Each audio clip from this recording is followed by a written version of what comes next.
Hey y'all, this is gonna be a video about my life, and honestly I made this 3 times and I just saw a bird flash my window. This is about to be the 3rd time and I just need to get it out. And you know, at this point, like I said, you're gonna perceive me how you wanna perceive me, you're gonna say what you're gonna say. But at this point I just feel like I need to say what I need to say. So this is what I've gotten so far, okay?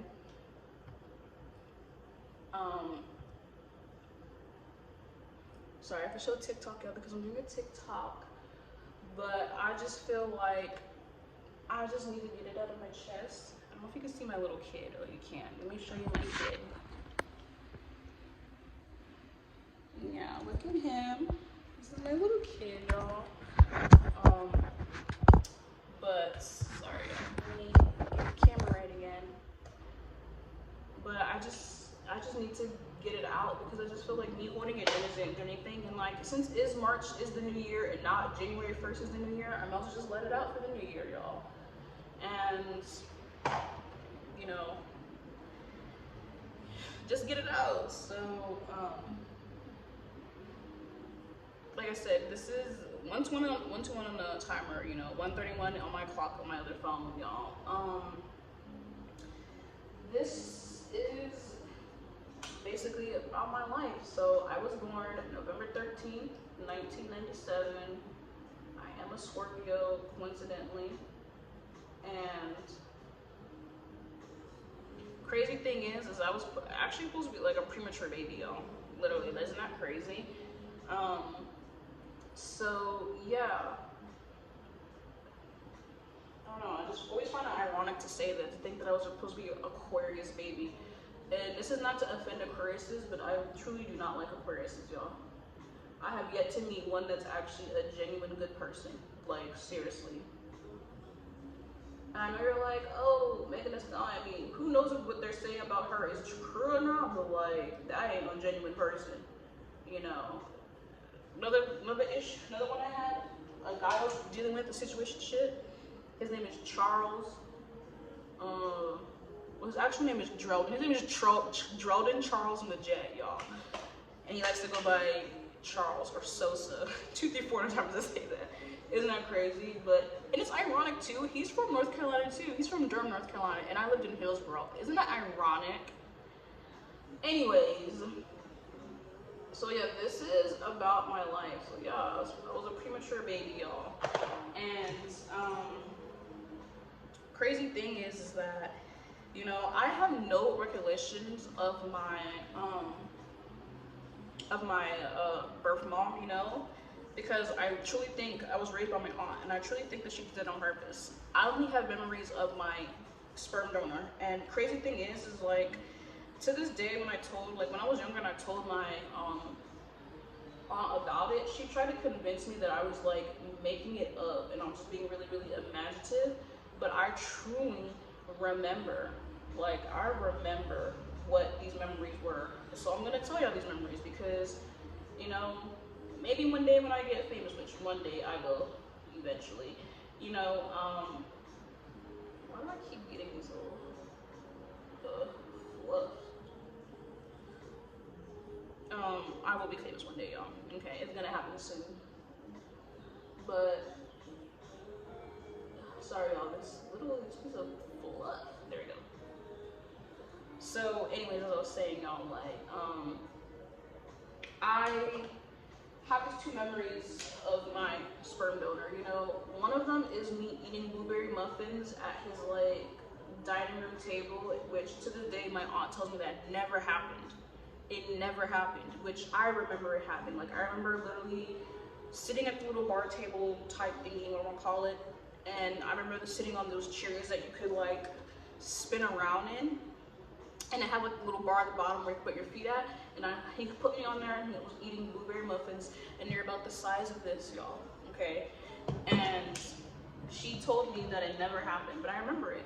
And then, you know, I also remember, I don't know if this is part of the same memory or dream where I imagined it, like she said I did, where we went to the park, and apparently I had washed some underwear that I had wore. You know, when we were little, y'all, we had those underwear where it was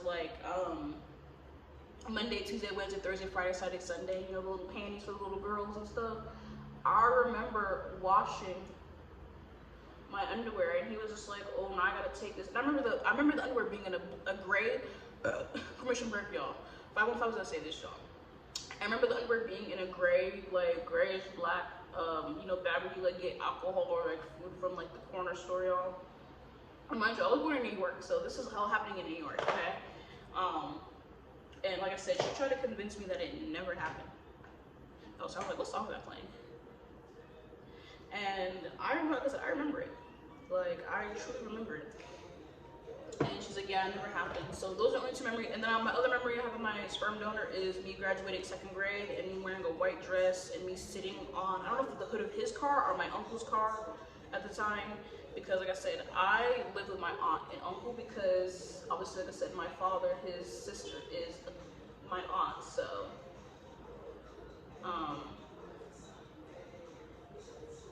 I probably shouldn't have done the wing first and then this, but it's whatever. I'm just gonna clean it up a little bit.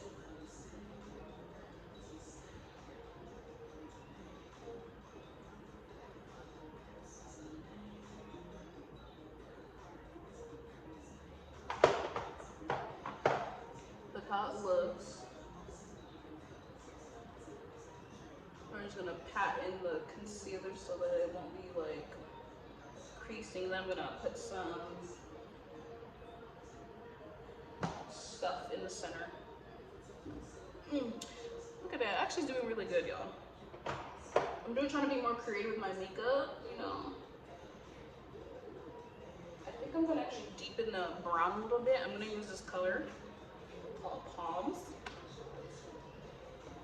Sorry to repeat this twice, but I'm gonna deepen the color with the color Palm, y'all. But yeah, those are the memories I have. So, and you know, even though I can record this video like 3 times now, you know, and you know, she's probably gonna deny it to this day, but that's what narcissists do. That's what toxic, karmic family members do, is deny.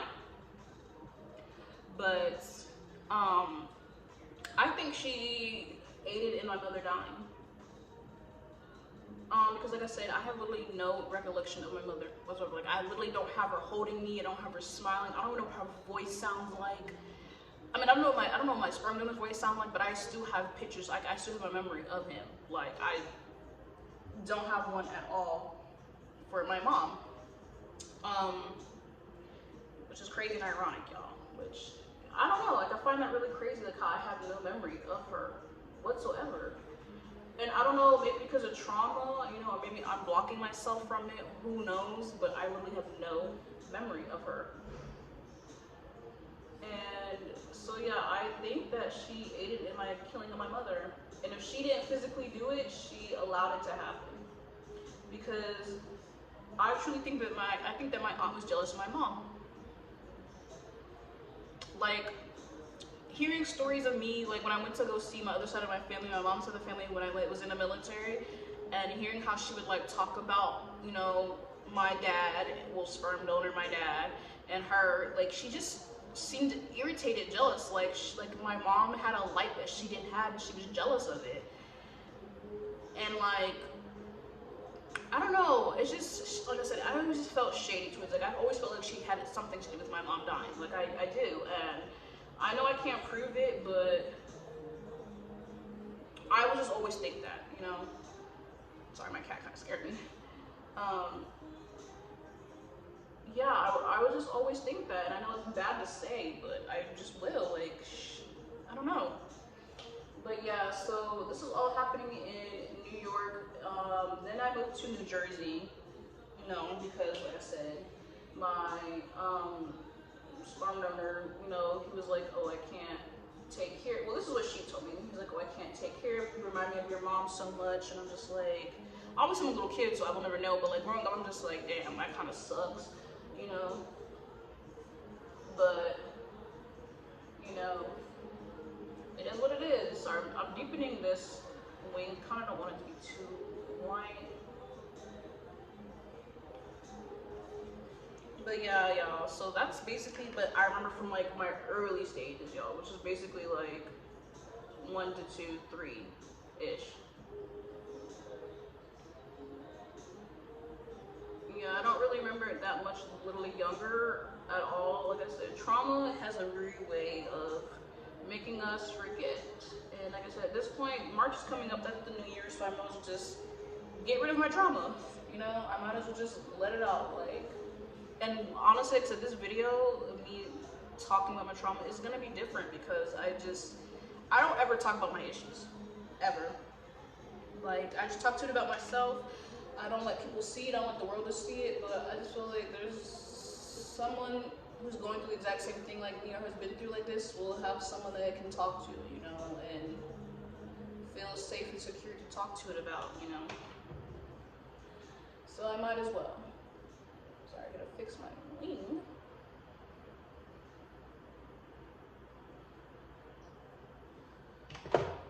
But yeah, y'all. So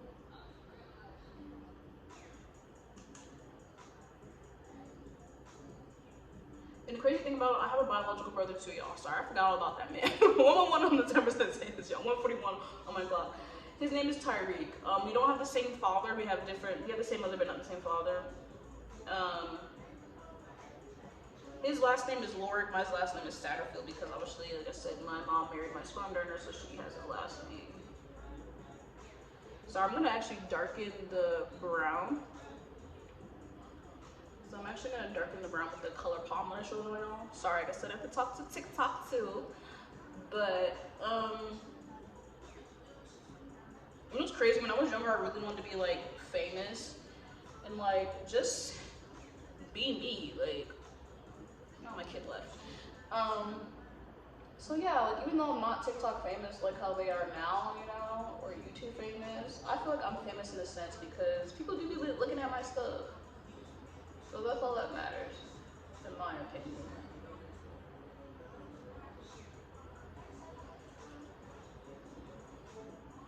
Okay, now we're gonna do what we did to this side, to the other side, y'all. Yay! But yeah, y'all, so like I said, I don't really remember my younger years. I remember basically like middle school and mainly high school, and me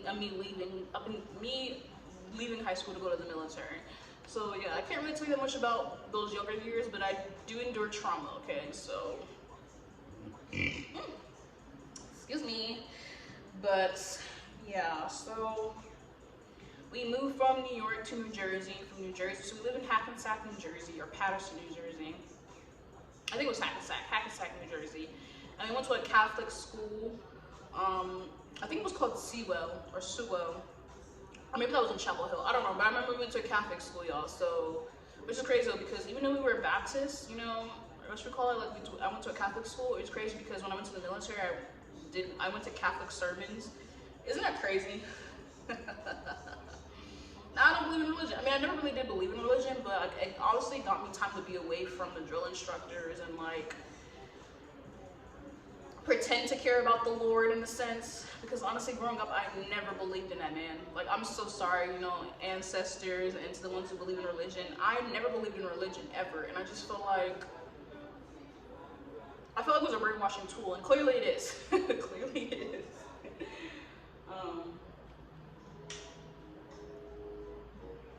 Sorry, I gotta concentrate a little bit.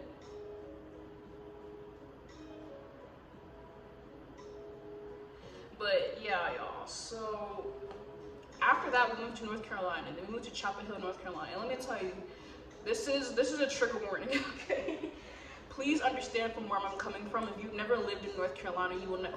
1 from 44 is to say this. Okay, 1410 on the timer right here. Y'all will never understand where I'm coming from, where I say this. Okay. About colorism, light skin, dark skin, brown skin, right? Like I said, I just feel like I need to say this because I feel like people who lived in North Carolina, who are black, who understand where I'm coming from, okay?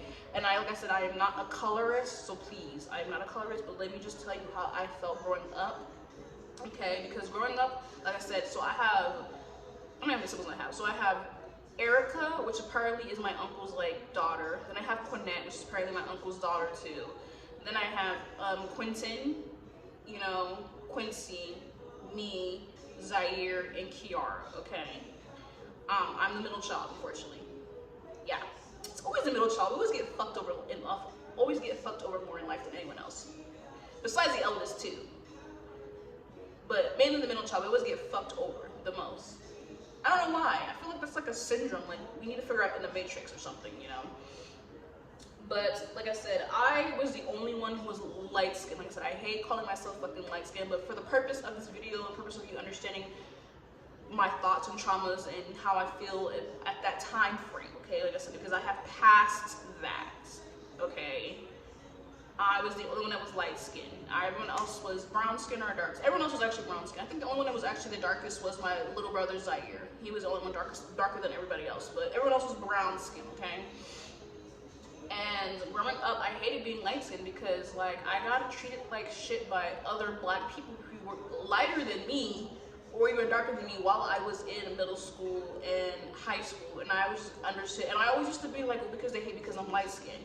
You know, I used to think like that when I was little, okay? I don't think of that shit anymore, but please, just understand where I'm coming from, especially living in North Carolina. North Carolina is the white man's state. Like, it is not somewhere to live at. I'm so sorry. I hate people who say that, like, oh, come to North Carolina, come to North Carolina. It is not somewhere to live at. Unless you live like in Durham, maybe, or Greensboro, or even Fayetteville, but even then though, like, the black people there be weird as fuck too. Like, I'm serious. I'm so sorry. Like, they're weird as fuck. Literally, I'm sorry. I don't know how to put it in a nice way. They're weird as fuck. And I don't mean weird like how I'm weird in my own cool way. I mean like weird as fuck is like you're fucking weird. Like, I don't know. I heard trees pop into my mind. No, definitely they are fucking trees as fuck too in Greensboro and Fayetteville. Trees as fuck. But yeah, it wasn't it. Like I just never understood like why is everyone hating on me. But later in life I realized, you know, when I got a little bit older, like there was something wrong with me. There was something not wrong with me. There was something, you know, different. And it turns out, you know, as an adult, I'm undiagnosed autistic and ADHD. Yay! Which is ironic because, which is crazy because, like I said, YALL, if you ever see this video, you're weird as fuck too. Because how is it that you work in the behavioral unit, you work at UNC, you worked at UNC Chapel Hill, y'all, in the behavioral science and like all that type of shit, right? And you couldn't understand that your baby girl was autistic and had ADHD, but you could realize that Quincy had ADHD and y'all put him on medication and y'all stopped. Y'all could realize that Zaire was fucking had ADHD and y'all could put him on medication and stuff, but you couldn't realize I was autistic and ADHD. But then again, when it comes to the black family and household, girls are never perceived to have ADHD and autistic. Like, you're just fucking lazy, or you're just promiscuous, you're just this, you're just that. But for a guy, oh my god, baby, let me get you on some medication. Let me make sure that you're right in life. Okay, child, anyway. Child, anyways. But yeah, so and then honestly too, I had people, like I said, like I lived in North Carolina, I had other black people act the way because I was light skinned. Like I said, I'm not a colorist, y'all, and I just really want y'all to understand, like, where I'm coming from and where I had lived at, like I said, because I know, like I said, I know the dark skin and the brown skin girls are not gonna understand, but people who are like me, who are light skinned, who actually got treated like shit because they were light skinned, yes, like I said, in North Carolina, they're a weird, different fucking breed, y'all, okay? Sorry, my hair. Yeah, I had actually people tell me that, like, oh, you think that you're cute because you're light skinned, and there'd be other light skinned girls too that would say that to me, and I'm like, huh? So like, when I was growing up, I really hated being light skinned. I hated being light skinned. Like, I wish I was like my sister, who was beautiful brown skin, nice teeth, you know, big boobies, flat stomach, nice waist. Like, I wanted to look like that. I'm like, why did I come out looking like this? Like, I literally hated being light skinned. Now, I love being black. I hate being called light skinned. Please never call me that shit, ever. Like I said, for the purpose of this video and during that time frame, yes, we're gonna use those terms, but don't ever fucking call me light skinned. I hate that shit. I am black. I am me. I don't fucking see light skin, brown skin, dark skin. I see a beautiful black queen. Okay. And then you're like, oh my god, colors, blah blah blah. I don't give a fuck. Like I said, I'm talking about my experience and my time. And now 19 minutes of the time I was saying this shit, okay? I'm just telling you how it was for me living in North Carolina. If you lived in North Carolina, you know what the fuck I'm talking about, okay? If you don't live in North Carolina, I want you to fucking talk about shit, okay? Because you don't know what the fuck going on in that goddamn state. Like, I lived there for 13 motherfucking years, so I fucking know what I'm talking about, okay? But yeah, that was not it. And then, like I said, I had bullies. I had bullies on bullies, okay? So I can tell you all the names on bullies. One was Sierra, one was Javier, one was Tanner, one was Peyton, one was Marquez, one was Anaja, one was Lindsay, one was Michaela, one was Taylor, Um, I forgot one of those girls' name too, but if I see a picture of her, I will tell you who she is because I can't remember her name. Yeah, and it was mainly more so. Him sirens in the back. It was mainly mostly a lot of the bullies were women. Yeah. Crazy, ironic, and it too. It's always black women. So black 22 in terms. Black women are literally gonna be our downfall. Like, we need to come together for real.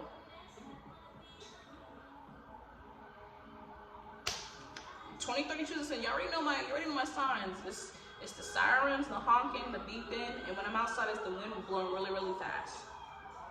Like I said, I have nothing to lie for. Like, at this point, I feel like people be thinking I be lying when I be talking about shit, but like, this is really what happened in my fucking life. I ain't got no fucking reason to lie.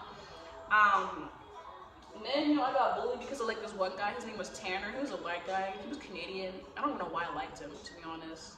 Now I'm thinking about it, that kid was weird. And apparently I heard he had like some crush on his sister. I don't know if that's true or not. Don't come for me, y'all. But anyways.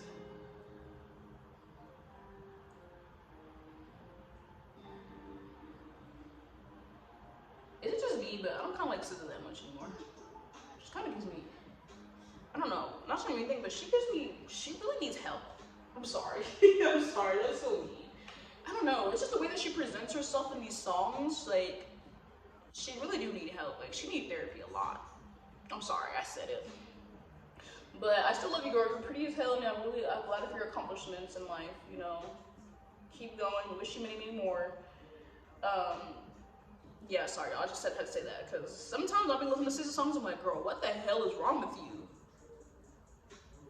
What does it say? Pick yourself up, or stand on business, or whatever that fucking saying is.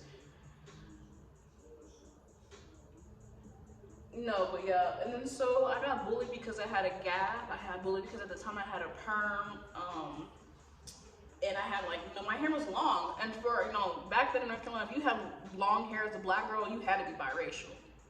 You had to be biracial. You couldn't be black. Like, you had to be biracial. So I had, you know, I had long hair at the time. When it was perm, and one thing about it too, coincidentally, Evel, she was so fucking weird. Like, she was obsessed with us with having permed hair. Like, when I called for my hair to go to the military, she acted like it was the end of the fucking world for her. Like, oh my god, you could have just got a hard perm and, you know, went to the military, you could have had long hair. And I'm just like, baby, this is my hair on my goddamn head, baby. Like I said, I made a TikTok video about this before too, so it's not gonna lie. Like, what? It's my hair on my goddamn head, baby. What the fuck is you talking about? But yeah. Then it was crazy because when I wanted to join, you know, some teams, for the only team I could ever go on was track and field because it was an open trial. It was open, like you could just walk on the team and that was it. Like, they wouldn't allow me to play soccer because this one girl, honestly, I think I was pretty good at soccer. I mean, I did have a little bit of a stamina issue, but there's one girl, she was a star of the soccer team, Sierra Harris, I remember her name. Everybody was so obsessed with her because she was biracial. She had a white mom and a black dad. Confirmation, burp. I hope she's doing good. Like I said, this is not any way me like disrespecting or being disrespectful. 23, 24, I'm talking about anything like that. But I'm just telling you, like, this is the shit that I had to fucking go through living in North Carolina. Like I said, I wish her many, many prosperous life, fortune, and all that good jazz. You know, like I said, this is not, I'm just telling you about my perspective of life or what really fucking happened, because people will, saw a bird in the window, people will love to sit here and pretend like, people be making shit up about their traumas and shit. And that's the reason why also too, like, low-key, I believe Risa Tisa didn't know, but at the same time, girl, I'm like, how the hell you did not know? You married to this man for how many years and you didn't know your man was out here playing a double fucking life secret agent? Like I said, I'm here for Risa Tisa. I'm happy that she's getting her money and her bands and she's doing good in life, but at the same time, I'm like, girl, what the hell? How did you not know? Like, women's intuition? But then again, y'all, like I said, this is gonna make you something mad. There's things that we fucking allow because we're supposedly happy. And I feel like she allowed a lot of shit to fucking slip past the cracks. How the hell you didn't know your man had a second identity, girl? Makes no fucking sense. Makes no fucking sense. Yeah, I'm sorry. Like I said, I'm happy that she's getting the money and the support and the love. At the same time, I'm just like, huh? Women intuition or what? That shit didn't work for you or something? Like, what? But yeah, y'all. And then so things got worse when my grandma got sick. Like, so my grandma used to live with us. She used to live downstairs, and like we had so it was like a three lift. So it was like my parents' room, brother's room, my room. And so I live in a 2-story house, y'all. And mind you, too, I feel like that's the reason why bitches hated on me. Because a lot of them were living in little trailer homes and, like, type of, some living in, like, rundown, like, homes, like, 1-bedroom homes, or the little flat homes that live in a 2-story home. Mind you, my thing is, you're hating on me because my family got a little bit of money, but at the end of the day, they didn't really have no fucking money. They didn't really have no money. They pretend to live a luxurious-ass lifestyle. So I got bullied for pretending to have a luxurious lifestyle. But baby, I was wearing the exact same fucking 30 outfits, like, every other fucking month. Actually, I'll be nice. I was wearing the exact same, no, not capping. I was wearing the exact same 35 fucking outfits every fucking year. And then once a year, we would go to the back to school shopping and get some new jeans and a new shirt, and that's it. Like, you was making fun of me for wearing the exact same fuck ass shit. And because I lived in a house that was bigger than yours, baby, I was still fucking poor as hell. Like, come on now. Anyways, y'all. Yeah, like I said, like looking back on it, there's just so much shit that I can really talk about in detail that really just pissed me the fuck off. But like I said, North Carolina is not a place to be living if you want to be, if you're black. I'm sorry. Just like Arizona, here too, this place ain't for us. Actually, the thing about it, nothing is fucking for us, which is crazy because this is our land that y'all fucking stole. But I digress. So we're blending it out. Honestly, it's coming out really good, y'all. And if it isn't, pretend it is. I'm gonna darken it up. Here we go.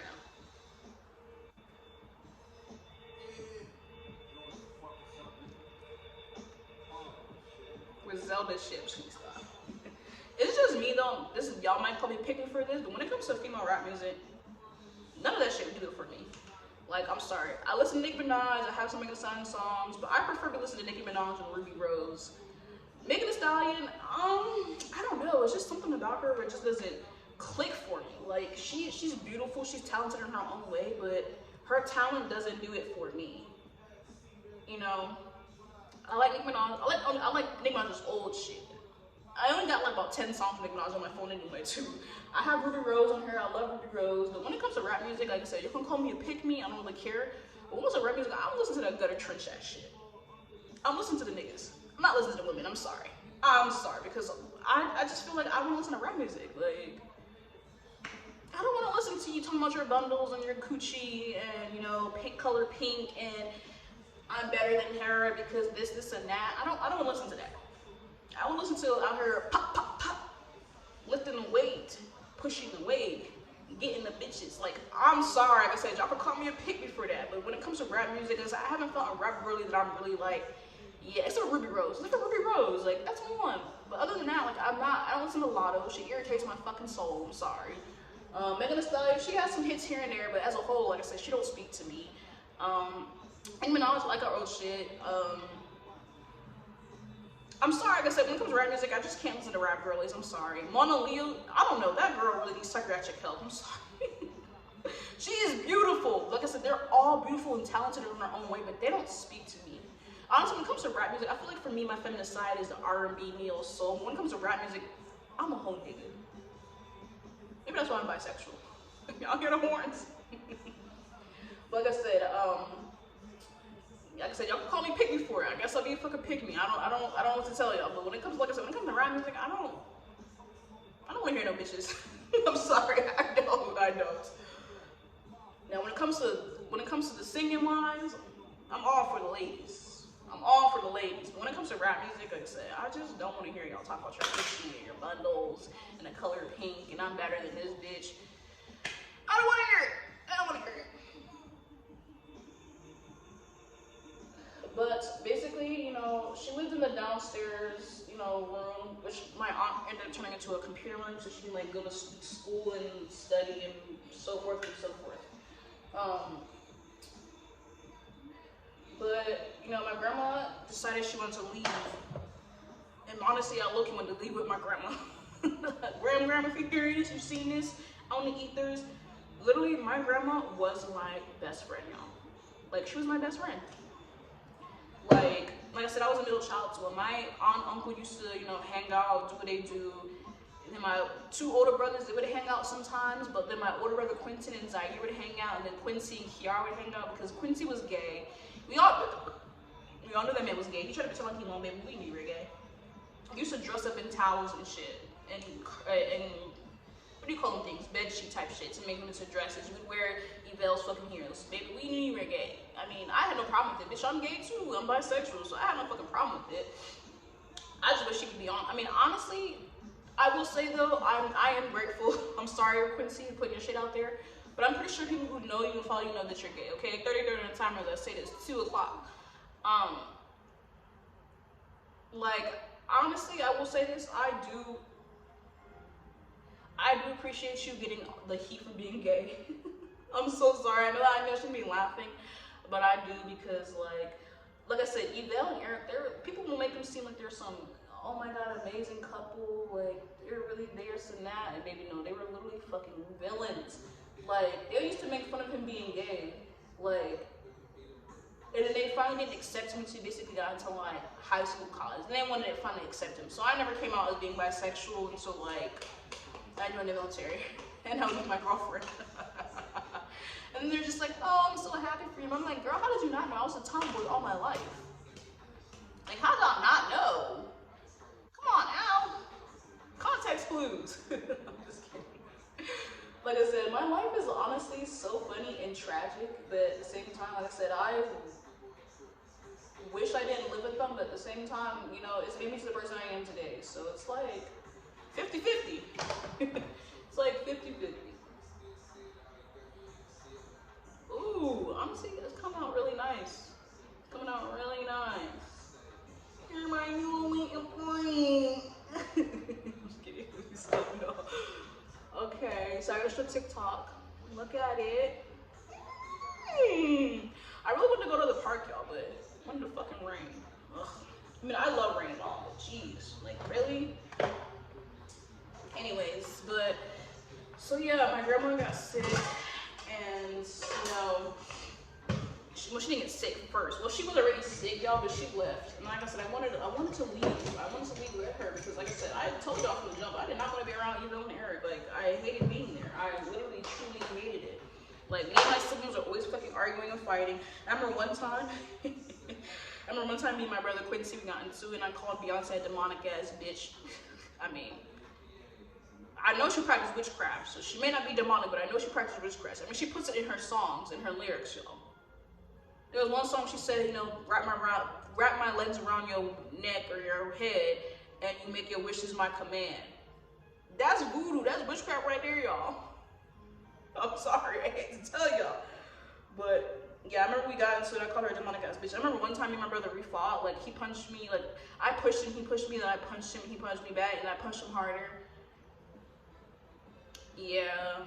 Then I remember me and my brother Quentin, we fought because I remember we were in a car together, and I think my aunt and uncle, they were like in a store. I think they were in Michael's or Marshall's or some shit like that. And me and him were getting into it, and he spit on me, so I fucking slapped the shit out that nigga, yo. And then he was just like, yeah, I was like, when you spit on me, bitch, and I slapped him. And then, so I went to the store to tell her, I'm like, yeah, me and Quincy just got into it, he spit on me, so I slapped him, he's gonna say this and say that, and then she's just like, stop, calm down, you're out of breath, this, and that. I'm like, bitch, just listen to me. Like, every single time I would get emotional about something, she would literally try to tell me stop and calm and listen, but then when it was the boys, it was just like, okay, let me, like, oh, you fucking weird-ass boy mom, fucking crack-ass whore. Just gonna stop. That's so mean. I'm sorry. I'm sorry. I'm sorry, y'all. I'm sorry. So we're gonna use this color right here, Likeable. You already know this one's like empty, but yeah, like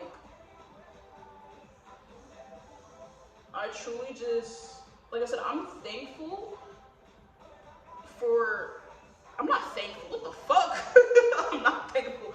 Okay, I'm appreciative that I went through the shit that I went through to make the person that I am today, but at the same time, though, like, you know what's crazy? I know you're probably wondering, like, what happened to your other side of your family show visit that you said you visited? Yeah, I want to know what happened to the bitches too, because word on the street is what, and this is what Yvelle told me, y'all. I'm sorry I'm jumping from the time frame, but there's just, it's the ADHD, it's the autismness, maybe. I'm sorry. You're just connect the fucking dots, okay? I don't know what to fucking tell you.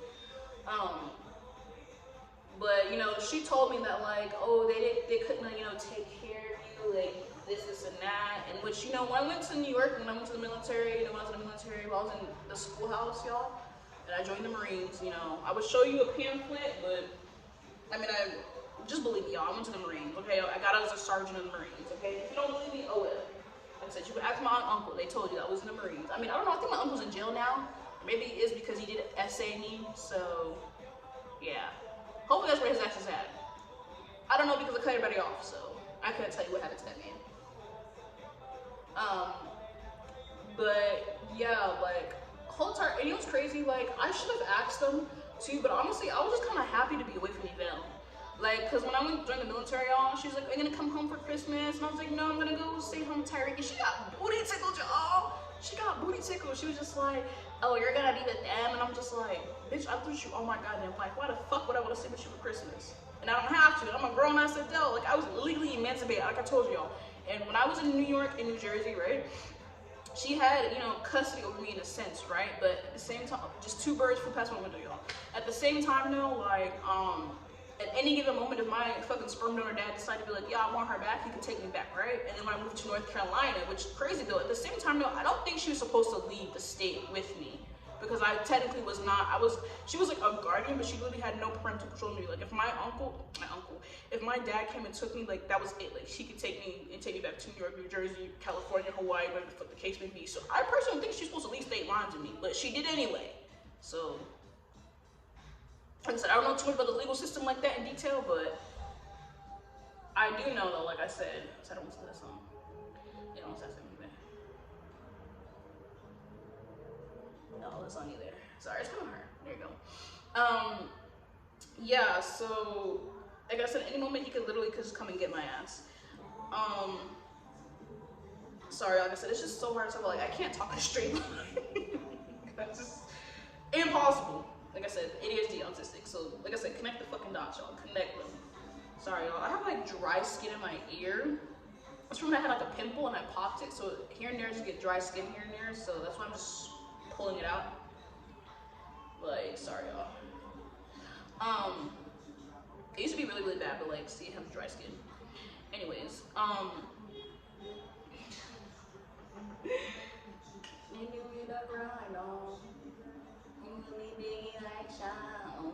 sorry, y'all. I really be. It's just so hard to concentrate. And honestly, I used to be way worse when I used to like smoke weed and drink alcohol, but now that I don't anymore, like it's not that as bad as before, but at the same time, it still is bad. Like, ugh. But yeah, basically because I had so much trauma and all this shit, y'all, I literally just fucking smoke and drink all the fucking time. Like, even to this day, I mean, I'm at the Marine Corps now, y'all. I used to smoke in the Marine Corps too. Like, you could get kicked out for shit, y'all. But I mainly smoke like during the end of my time because like at this point I was like, I'm getting out. I'm getting medically separated because I have sciatica, I have nerve damage on my right side, I lose feeling in my right leg, I lose feeling sometimes in my fucking right side. And coincidentally only gave me 50%, but it's because they never believe black women tell me going through pain. But there was this white guy, his name was Rogers, y'all. His ass got fucking 60 fucking percent. All he was a big fat buffalo and he had arthritis. Huh? Story for another time, y'all. Story for another time.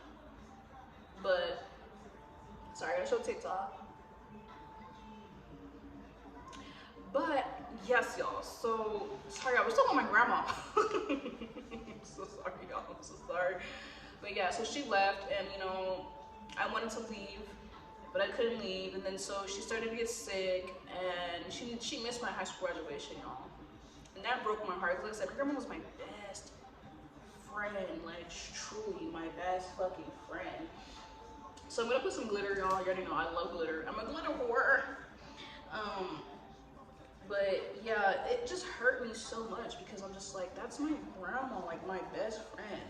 So she got sick, and you know, the first time, you know, I realized like she was really dying, you know, because everyone was like, oh, like your elders and like your friend and you know, blah blah blah. Like this is the first time I realized that she was actually like getting sick and she was dying when she had a heart attack while I was there with her at home. And I had to call 911 to help her go to the hospital, and honestly, that broke me. That broke me. Like it really truly did. So this is the color I'm using, y'all. It's called YALL. You already know. that shit broke me, because I'm like, damn, like, she really is sick. Like, she's really getting old. Like, she's really gonna leave. And honestly, it's crazy because when my grandma died and, like, you know, we went to her apartment place that she was living in and she died, you know, no one cried. I was the only one who cried for my grandma. I mean, obviously, you know, Yvelle cried because her mom. Eric had to console her because he's a husband, that's their job. My brothers and sisters, they did a little and that was it. But I was the only one who was like bawling my fucking eyes out. I'm like, grandma, like I said, Alistair Realm 3D, 5D, baby, I got your back. Because them bitches didn't fuck with you like I fuck with you. Like, I was the one who bawled my eyes out for my grandma. Like, I don't know what to tell y'all. I was fake as fuck for that shit. Like I said, besides Yvelle, but I mean, that's her job. That's her fucking dope mom. So of course she's gonna fucking cry. But crazy thing is though, like when my grandma was getting sick and she was in her apartment, like, so my aunt at the time, she was going to like school or doing whatever the fuck the case may be, y'all. And like, so during the day, the weekdays, damn, I can't talk English. The weekdays, she would be at my grandma's place, you know, and during the school days, like I said, the school days, I'd be at her because like she would go to take care of her and shit. And after school, I would have to come stay with my grandma. As a, 15, 16 years old, Yvelle, you're so fucking wrong for that too. And I'm calling your ass out because you was sitting here and told all your little fucking friends that you took care of grandma and your damn self and you didn't, you fucking lying ass bitch. And I hope all the lies that you spew catch up to your ass, you fucking lying ass bitch. Yeah, sorry, I had to say that. I had to say that because this bitch lied. She was 41 on the time as I fucking say this. 211 as I say this. This bitch lied. I'm sorry, I don't mean to call her a bitch, but I'm just anime when I talk. But she lied and told everybody that it was so hard taking care of my dying grandma alone. When you didn't take care of your grandma alone, you fucking lying ass bitch. I helped take care of her. So like I was saying, during the school days, after, you know, Yvelle would stay with her during the fucking day, and I would come home from school and go take care of grandma. I would fucking feed her, help her to the goddamn bathroom, stay with her, watch her till Yvelle got for work, and when Yvelle got for work, she would fucking take care of her. Eric would come pick me up, and he would come take me back to the house, and then I would have to fucking take a shower and all this shit and do my homework, and sometimes food wouldn't even be fucking cooked. And I would have to come home and cook that fucking shit. Like, I was basically a secondary goddamn fucking mom and fucking wife, whatever you want to fucking call it. Fucking whack ass hoe. Sorry, y'all. Sorry. I'm not sorry. I need to stop saying I'm fucking sorry. I'm not fucking sorry. You whack ass fucking hoe. Like I said, she ain't gonna sit here and pretend that none of this shit happened. Oh, I don't remember that. That's her favorite thing to fucking say is, oh, I don't remember that. I don't remember saying, I don't remember doing that. Of course you don't, bitch. No narcissistic ass person remembers fucking doing that fucked up ass shit that they did. But you know what it does? Eat you a fucking live, because eating you fucking live. Apparently, from the last time I talked to her, last time I talked to fucking Quinette, or Izette, or as they want to fucking call herself, girl, she was drinking her liver away. You hear me? Knocking some wood. That ain't got shit to do with me. That ain't got shit to fucking do with me. That's her body. That's her body, that's her decision. She gotta look at that fuck ass shit. But anyways, like I said, y'all, I'm gonna get into it. I think I'm gonna put a little bit more. I think I'm gonna put another color.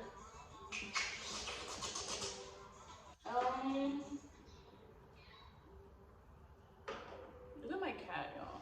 He acts like he's fucking starving because I feed him like 3 times a day, but because we're a little low on food a little bit, y'all, I gotta do what I gotta do, right? So he'll be alright. I still love you, Bubbles. Smack it in the ear.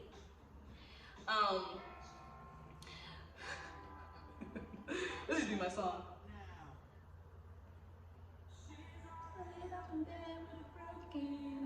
Not me, bitch. But yeah, so I had to take care of it. And then so it got to the point where Yvelle was like, oh, I don't want to, 4404 on time as I say this, y'all, 2:14 on the clock as I say this. She was like, oh, I don't want to, you know, take care of her anymore, like keep driving back and forth. So they basically made grandma give up her apartment, which I knew grandma was mad about it. She even told me she was mad about it, that she had to leave her fucking apartment because she wanted to get away from her, because Yvelle was like, well, this is my house and this is my rules. You already know how black parents are. This is my house and my rules. And grandma wasn't having it. So she saved up her fucking money from her disability checks and all that shit. She got the fuck up and went to her place, but then she had to come back. You know, she was mad about that shit. So guess what? Guess who still had to take care of my dying ass grandma at the age of 15, 16 years old? Me! Not Kiara, not Quentin, not Zaire, not Quincy, but me. How the fuck did that work, bitch? Anyways, So, you know, like I said, she leaves, she comes back with us. They make, instead of to the computer room, you know, she closes that up and she lets her sleep in a downstairs den. So basically how the layout of the farm was, split level home. Upstairs was the kitchen, the little dining room, like living room type shit, and then like a little den area where we had a little fish tank, a little bird cage. Freedom, he died. And like I said, down the hall this way was the pantry closet. The first room that you see was me and my sister's room, the bathroom, the master bedroom, and the little brother's room, my brother's room. All three of them slept in the same room together, coincidentally, right? Then downstairs, like I said, you go down the stairs, there's, you know, the big den area, the room, and then the garage, and then the little room, right? Okay, and then there's a bathroom, right? So it was 2 bathrooms for like, technically like 5 or 6 rooms, okay? It was a really good deal, but I mean, we all could have technically had our own fucking room, to be honest. But we didn't. I hate sharing a goddamn room. I basically shared a room my whole entire life, even in the military, until I got my first apartment right here now. Y'all hear that? Like I said, I hate sharing a fucking room. No fucking privacy, no nothing. I couldn't even jack my meat off if I wanted to. Just kidding, y'all. Anyways, so yeah, like that shit was aggravating. So like I said, I had to take care of her, y'all. And it hurt my heart so much because I was taking care of my dying best friend. You know, you see in movies when your friend has cancer and you go to the hospital with them and give them chemo and think of that shit y'all see in movies in real fucking life. 46, 26, let's say that, y'all. I was taking care of my dying grandma / best fucking friend.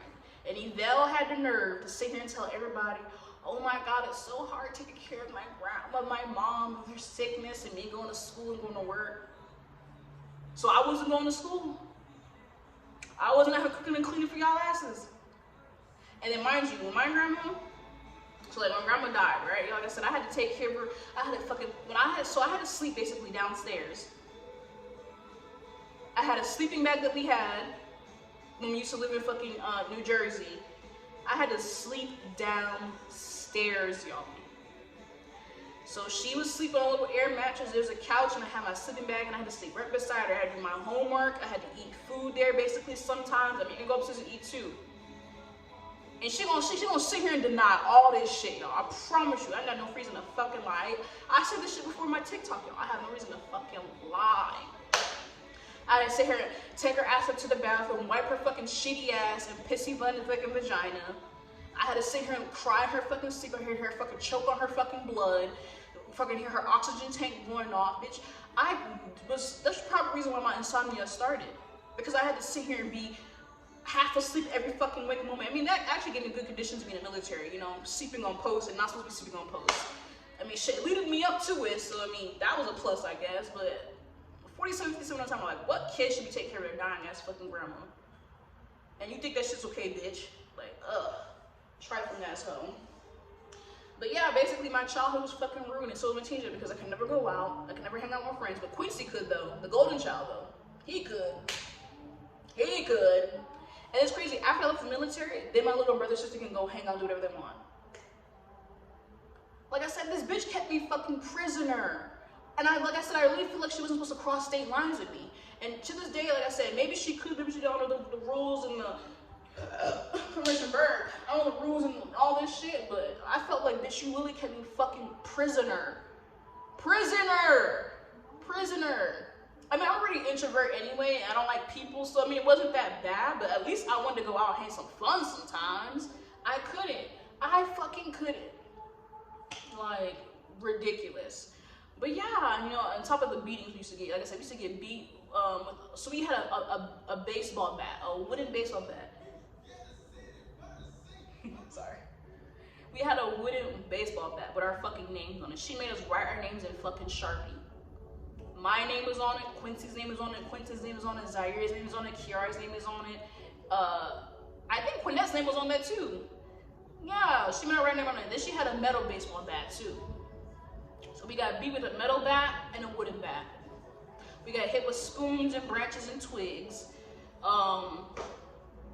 We got helpless belts, obviously. And if that wasn't good enough, you know what they did? Use their fucking fist. Just like the slave masters did. And the people would sit here, and like I said, the older generation would be like, oh, y'all are so soft. Yeah, it's because your mama was beating your ass too like a goddamn slave master. That's why. I said it. Like I said, the issue that I have with my family is that just because I'm speaking about what the fuck I went through, don't mean that you can't. Like, the difference is I just couldn't take the shit no more. Because that shit was weighing on my goddamn soul and my spirit. Now I feel free as ever now. Because I let that shit go. Maybe you should try that shit too. Instead of being a hating ass hoe. Like I said, I don't talk to any one of my families. Literally, like, and then the infamous day. The infamous day that my uncle essayed me, y'all. The infamous day. And I said, honestly, like I said, Yvel had the nerve to be like, oh, that's a big accusation. You shouldn't say.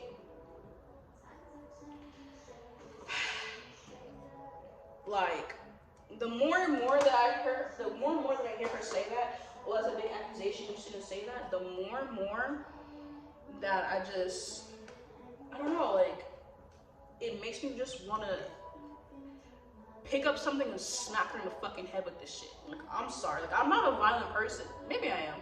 Maybe I am. Only because of her, you know, in the military. But I truly just want to pick something up and just smack her in the fucking head with this shit. Cause that shit, when she said that shit, y'all, that sent me into orbit. That sent me into fucking orbit. I'm sorry, I'm putting more glitter. You already know, I love me some fucking glitter. But that sent me into fucking orbit. Cause I'm just like, are you serious? I remember that day exactly. So there was this guy, his name was Eric. I can't remember what the fuck his actual last name is, y'all. His name was Eric. And I'm not gonna lie, I'm not gonna lie. We were acting a little grown, right? But we weren't doing anything that was grown, okay? Okay? But we were just kissing, y'all. Just kissing. We were just kissing. That was it. But you know, I had invited him over, and honestly, that wasn't even the intent. I just wanted someone to talk to, hang with, and he was cool. You know, we could watch movies. But then, you know, like I said, we ended up kissing, and then, you know, Eric came into the house.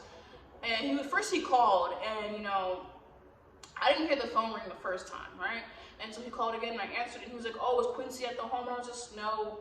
I said, no, he's not here. And he's just like, oh, who's that friend? I was like, oh, it's my friend. And he's like, who's your friend? And then I told him, I was like, his name is Eric. And then he was like, he went crazy. He went crazy, like I said. And then so I guess he left work to come to the home, or he came to stop by the home or some shit, who knows? And so I'm like, okay, well, you gotta go now because my uncle's coming and he's like acting crazy and some shit. And so he's leaving, right? And so I'm chilling. I'm just chilling on my bed, waiting for him to come home. Cause I already know he's gonna get so mad and be like, oh, you had a guy in my house, blah, blah, blah. You already know. And it's like, one of the reason why I had a guy in the house is because you wouldn't let me fucking leave. None of you bitches, Eric, Yvel, y'all wouldn't let me you wouldn't let me be a teenager. You wouldn't let me be a kid and go out and have fucking fun. So of course, what else? I mean, like, it's crazy that black parents will sit here and be like, oh, you want to act grown when you do this, but if you let me be a fucking kid and go outside instead of just playing in the backyard by my fucking self, and let me go to the fucking movie theaters or go to the fucking park or go ice skating or roller skating, none of this shit would have fucking happened, you know? Your fucking husband would have fucking essayed, you dumb bitch. Sorry, y'all, I'm sorry. Actually, I'm not sorry. I'm just getting it all out. I'm getting it all out because at this point, I just feel like, since y'all want to sit here and pretend like this shit didn't fucking happen, I remember exactly what that day was. I was wearing a t-shirt type shit that had like little slits down the fucking side. I was wearing a blue bra that was interchangeable, that you could change it from blue to green. And it clipped up in the fucking front, and it clipped in the fucking back also as well. I was wearing fucking pinkish peaches fucking underwear, and I was wearing a fucking these AL stand back shorts that I got on right now, y'all. These shits right here. These shorts from AO Stand Back. I was literally wearing that. I'm telling you, I remember exactly what happened every day. And he was wearing freaking his black pants are like fucking asphalted out, like washed out, orange shirt, orange vest. He was wearing a little bandana type shit. He had his little earpiece thing he had in his ear. Combination bird. And he was also, that day he was driving like the little ones that you'll see with like the little, no offense, you see like the Mexicans driving those little pickup tricycles, but he used to work for DOT. He was driving that one that day. And he comes and bursts in the house, and at the same time Eric was leaving, coincidentally, both name was Eric. Or maybe his name was John. I don't know, it was one of the two names, y'all. I can't remember the guy's name, okay? But I know exactly what the fuck he looks like. I'm not good with names, y'all. I'm sorry, I'm not. But yeah, so they're leaving. He swings at him, and I think he hits him. And then he grabs me. He was like, oh, you want to be fresh and grown? I'm like, I mean, yeah, we were just kissing, okay? I'm not gonna lie. I mean, I did lie, say, no, we were just talking, but I mean, like, obviously, you're already upset and mad, so I might as well just, I don't feel like if you tell the truth, it won't get better. I was just, no, not in that household. They tell you, black parents will tell you, if you tell the truth, things will get better. That's a fucking lie. Don't you ever do that. Shit, even the lawyers tell you not to fucking tell the truth to the very end.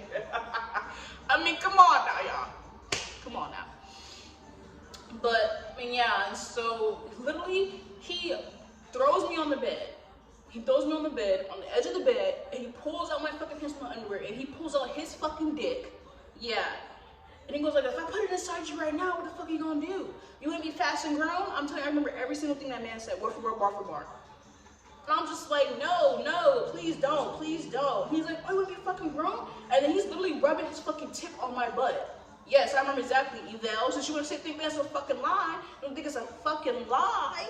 And it's crazy, crazy ironic because Quinette was telling me too, y'all, that Kiara didn't want to be around the house with that man anymore. It's probably because he essayed her ass too. Probably essayed her ass too. And the difference between me and Kiara is that I'm gonna fucking speak my goddamn truth. She ain't. She gonna be sitting here quiet and a little fucking reserved. But she a sneaky ass bitch too, though. Don't get it twisted, y'all. Like I said, I'm not here to talk shit crazy about my siblings. That's their story to tell, their life, their stories to tell. But yeah, she's sneaky fucking too. And y'all would think that. Crazy thing is that Eric and Billy should think that the girl was always out here. No, that bitch was sneaky fucking too. She was sneaky too. The difference between me and you is, when I was sneaky, I would be like, yeah, I mean, I did do this, or I did do that, or I mean, no. But you knew I fucking did it because y'all would leave my fucking signature marks and shit. So it's like, I think it was white, you know. Like, but, you know, he's scared of the thunder. It's just thunder, bubbles. It's either that or one of those big ass fucking fighter jets that we seeing all the time. But yeah, y'all. So I'm telling this man like, no, it's thunder. He's literally scared, y'all. You know, my cat is scared of the thunder. Look at him. It's raining, y'all. But look at the makeup. Look, I'm just gonna deepen the black. I'm gonna deepen the black, y'all. But no, y'all. So I'm telling this man like, no. And thankfully, thank the motherfucking heavens. Thank the people in the goddamn dome. Thank the universe. Thank the fucking frequencies. 5737 that say this. I don't know what to fucking tell y'all. 227 on the fucking timer that say this. Thank whoever the fuck was on my side that day. I don't know if that was fucking grandma. If I don't know if you was my mother Tammy in heaven or where the fuck you was at, right? I don't know who it was, but thank the goddamn fucking heavens. Because literally this man cummed on himself. Thank the Lord. And it was so crazy. People are not gonna believe me because I'm not fucking crying, but like I cried on my fucking tears. I have nothing to fucking cry about anymore. The shit fucking happened. I cried. I have the emotions out. You know, the physical emotions. Now it's just me, time for me to verbally speak it out. That's all. So like I said, you can believe me or not, but I have nothing to fucking lie to you. I have nothing to lie to you about.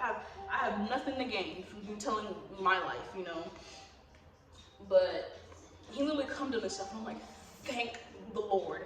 Like I'm literally crying at this point. I literally, as soon as he, you know, fucking, you know, does that, he goes like, this is what this man says, y'all. This is what this man says. He's like, oh shit, I come to myself. Look what you made me fucking do. This man literally said out his fucking mouth, Eric Lamont Simmons, born February 6, 19, whatever the fuck the case may be, because I don't know how that man is anymore. This man came out his fucking mouth, y'all. Look at me in my eyes when I say this shit, y'all. Look at me in my fucking eyes. Look at me. Saw the lightning? This man said, look what you made me fucking do. Oh, my baby is really scared of the lightning, y'all. And the thunder. Come here. Come here. Here's gonna come.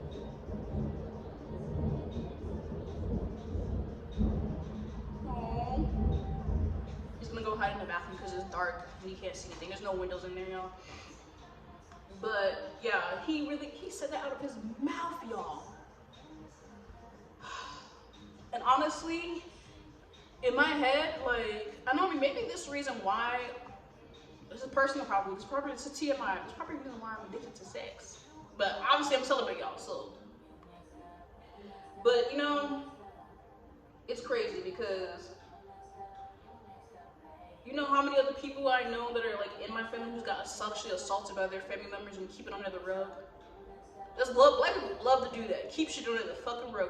But y'all be quick to go tell, you know, oh Ray Ray, yo, guess what? My son out here selling crack on the street. Oh blah blah blah. Like y'all be quick to sit here and talk about all the negative shit with your fucking friends at Gossip Evil.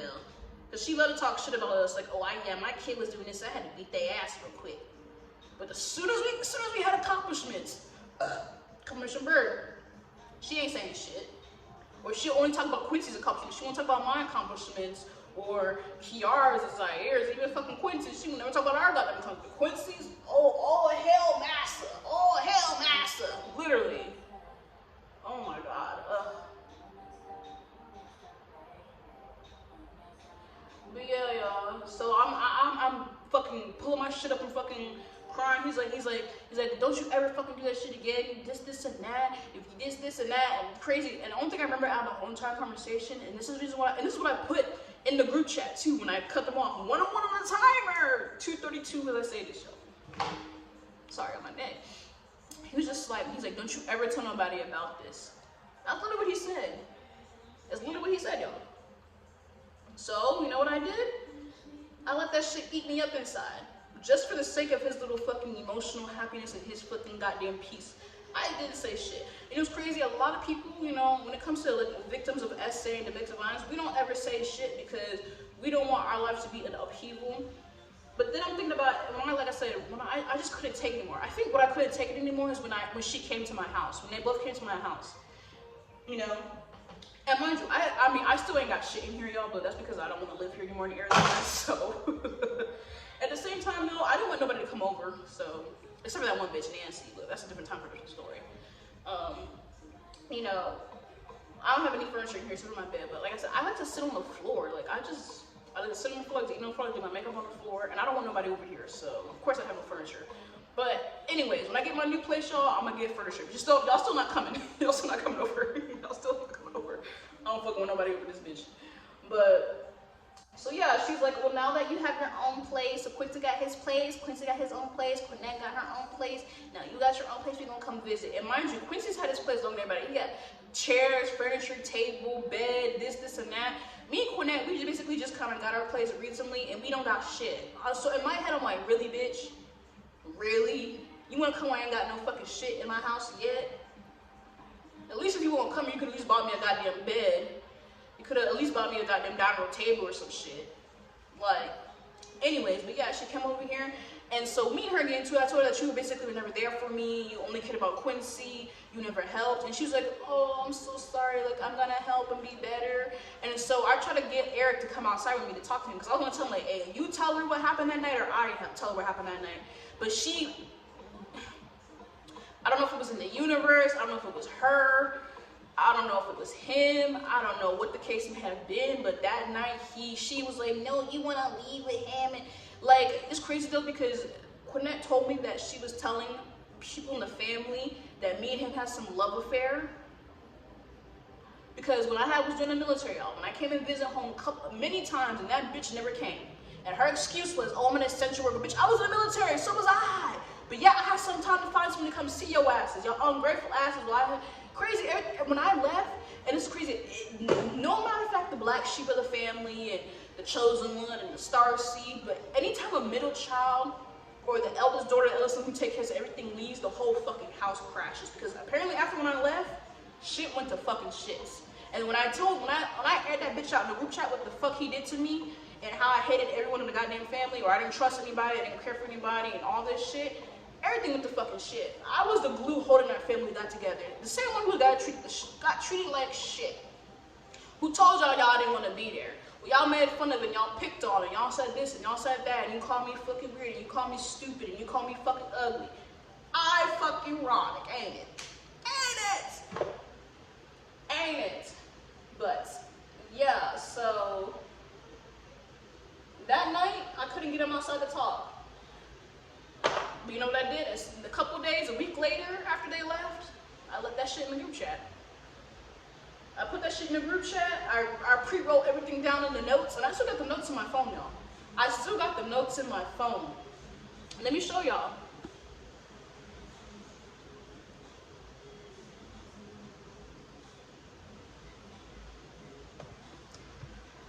I keep getting this unknown weird ass number keep calling me.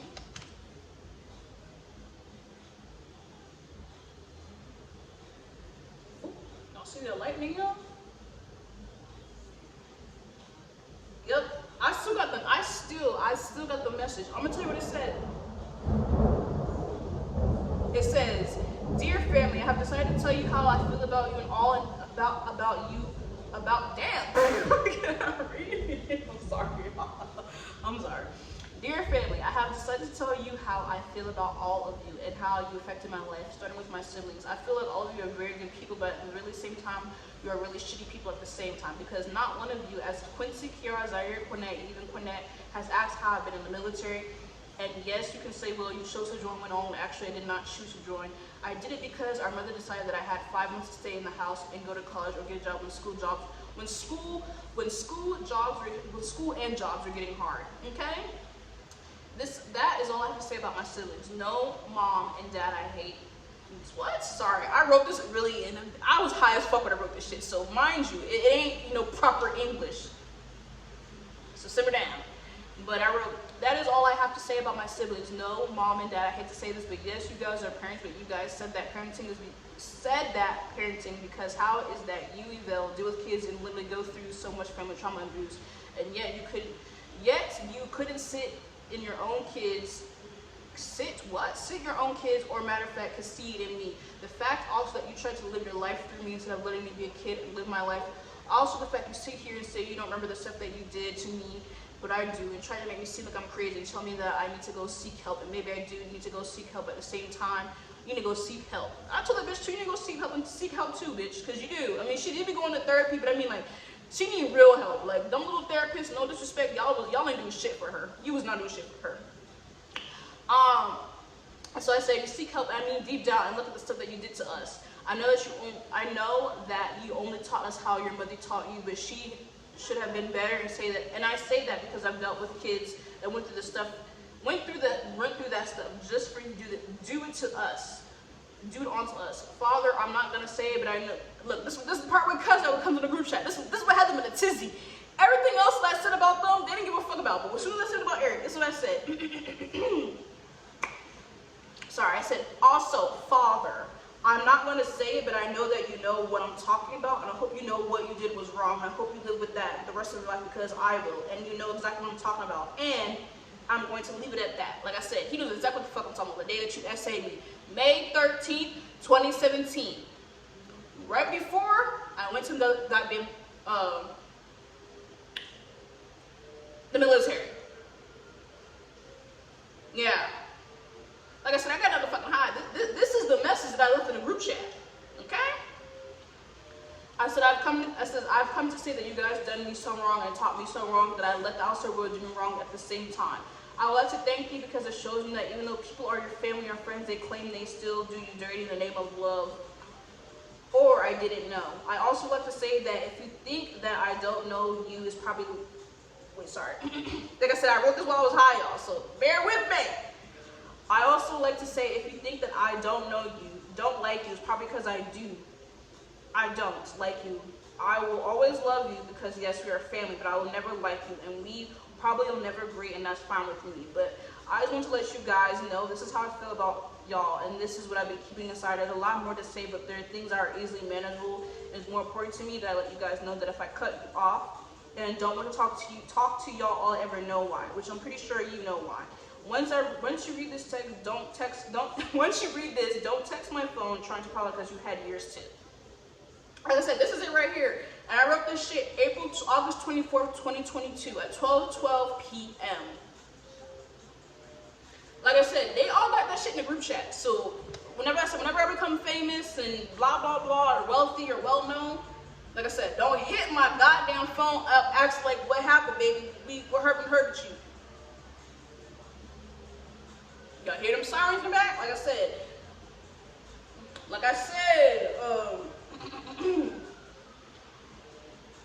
Just like I have this message right here too from Nancy, September 4th, 2023, 3:46 p.m.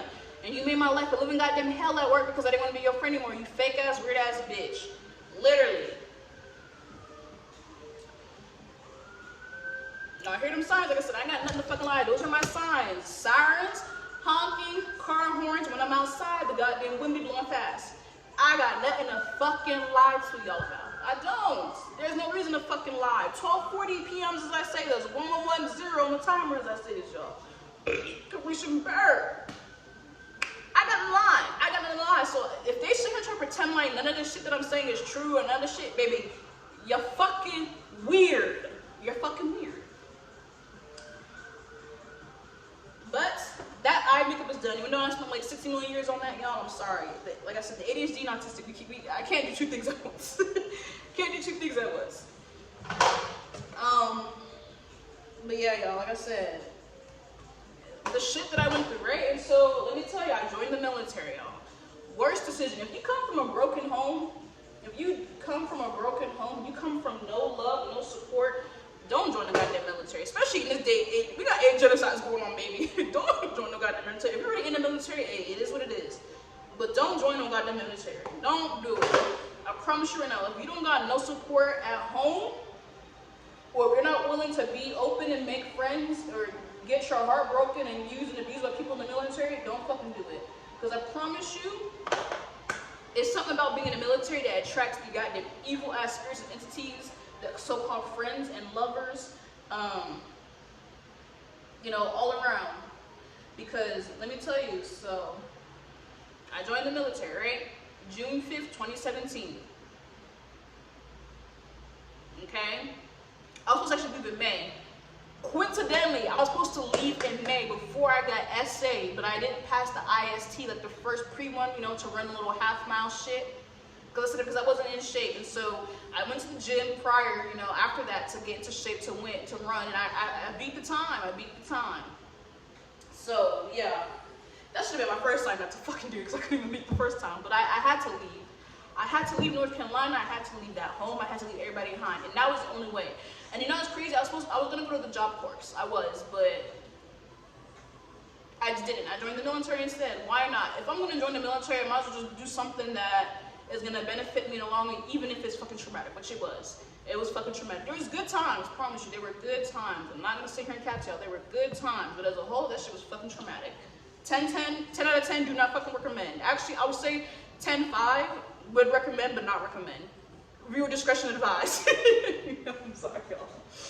But yeah, so that was a no-go. That was a bust. And so I met first of all, I was in the schoolhouse, lost my virginity. So all that time, y'all thinking I was promiscuous. I mean, like I said, I was kissing on the neck, kissing on little lips, you know. But I didn't lose my virginity until I was 19 and into the schoolhouse, y'all. So y'all out here, family members, thinking that I'm out here being a little whore and shit. No, I wasn't. Honestly, this makeup look eats, y'all. So I'm gonna show TikTok. Look at this makeup look. It actually eats. I'm proud of myself. Stepping out of the box. Let's get down to business. Sorry, y'all. Autismus is coming out. But, damn, what am I about to say? So yeah, I lost my virginity in the schoolhouse to a guy. His name was John Carlos or Gene Carlos. He was a really nice guy, but crazy thing was that he was already in the fleet. And I was just in the schoolhouse, so we could never be together. Honestly, he kind of was the one that got away a little bit, because he was actually really such a nice gentleman. Like, so honestly, like I said, I wish I didn't lose my virginity to him, but at the same time, like, it was kind of worth it, you know, because it was with a gentleman. He wasn't like some random ass weird guy who just want to push upon me. But then when I got to the fleet, that's when I met old boy Michael Anthony Simmons, born October 7th, 19-something. He's like 27 years old or 29 years old, y'all. Yeah, so if anyone thinks that I'm still obsessed with that man, no, that man's obsessed with me. Okay, I let that man go. I let that man go. 240 on the timer, 510 on my TikTok timer, 114 as I say this right now. Yeah, he Honestly, I should have known he was a shit guy, but because I didn't have a good upbringing with dating and a love life and seeing my parents argue and say shit to each other, you know, I thought that was expected. So I should have known that he was a shitbag ass guy because when we first of all, he messaged me on Instagram, y'all, which I don't even use Instagram anymore. Like, so if you see the account, I don't even use it. Like, I posted like so many pictures. I'm on like 12 pictures on it, 13 pictures, and that's it. But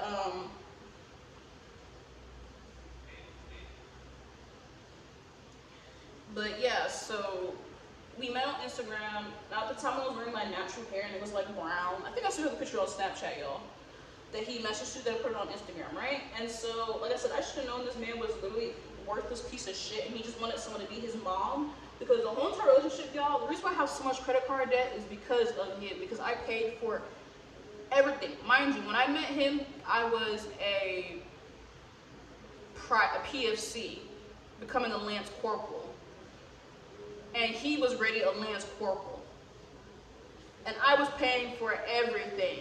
1:15 as I say this, 2:45 p.m. as I say this. I was paying for everything. But like I said, I should have known this man was garbage, you know, because literally our first date, we go to downtown, I think, Oceanside, or the case was, we go to this hamburger joint, right? And this man comes out of his mouth. I remember what this man said, we're bar for bar, y'all. He said, oh, I should have got you to pay for it, but I'm gonna be nice for you tonight. It was something around along those lines, y'all. I'm just like, at first I didn't think about it, because I'm just like, well, yeah, I mean, I see Yvelle pay for food, and I see Eric pay for food, so, you know, it's whatever. Like, I wasn't really thinking about it, you know? So I was like, okay, you know, whatever. And then literally, that opened the floodgate, because every single time, I would pay for everything. When I went horseback riding around the coast, we basically could see Mexico from the ocean, I paid for that. We went to go on dates, I paid for that. Went to the movie theaters, I paid for that. We did this, I paid for that. Then on top of that, I basically, before I met him, I had credit card, you know, I bought something, I paid it off. He basically put me in so much debt that it was ridiculous. Like, literally, I'm paying it off now, but it was so ridiculous to the point, literally, where like, I had a savings that I established when I was in boot camp, and a CD, and he needed money to pay rent, or his BAH where he was living at, which I should have known, but like I said, I was so naive, because guess what? I was held prisoner, so I didn't know that me paying for his rent, or him like being in the military and him having his own place was a sign of something. So I basically gave him my CD, which was worth $500. I gave him like 2 of my paychecks from the military, which is over $1,000. Yeah. And then you'd be like, oh my God, you're so dumb. So when I hear bitches say like, oh, I can't even get mad. When I'm in love with someone, I be tricking. I ain't gonna cap. So I can't even say nothing. But like I said, right now, like, I don't even care anymore. Like, you know, like I said, I'm happy I went through this. Not happy. Maybe I'm using the wrong fucking terms, y'all.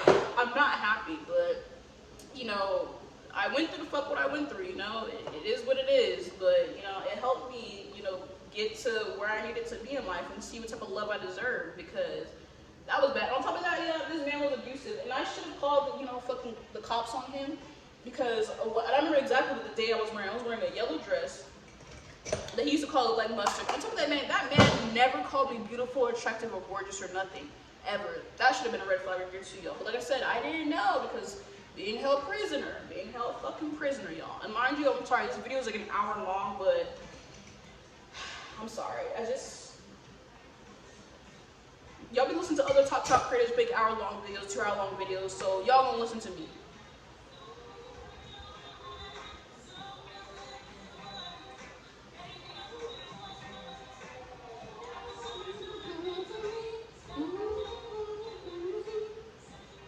Sorry, having a cat with long hair, y'all, like, his shit be everywhere, talking about eyelashes.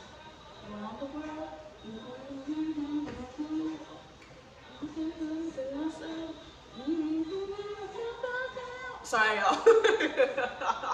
When it comes to music, y'all, I really just be yourself because of music.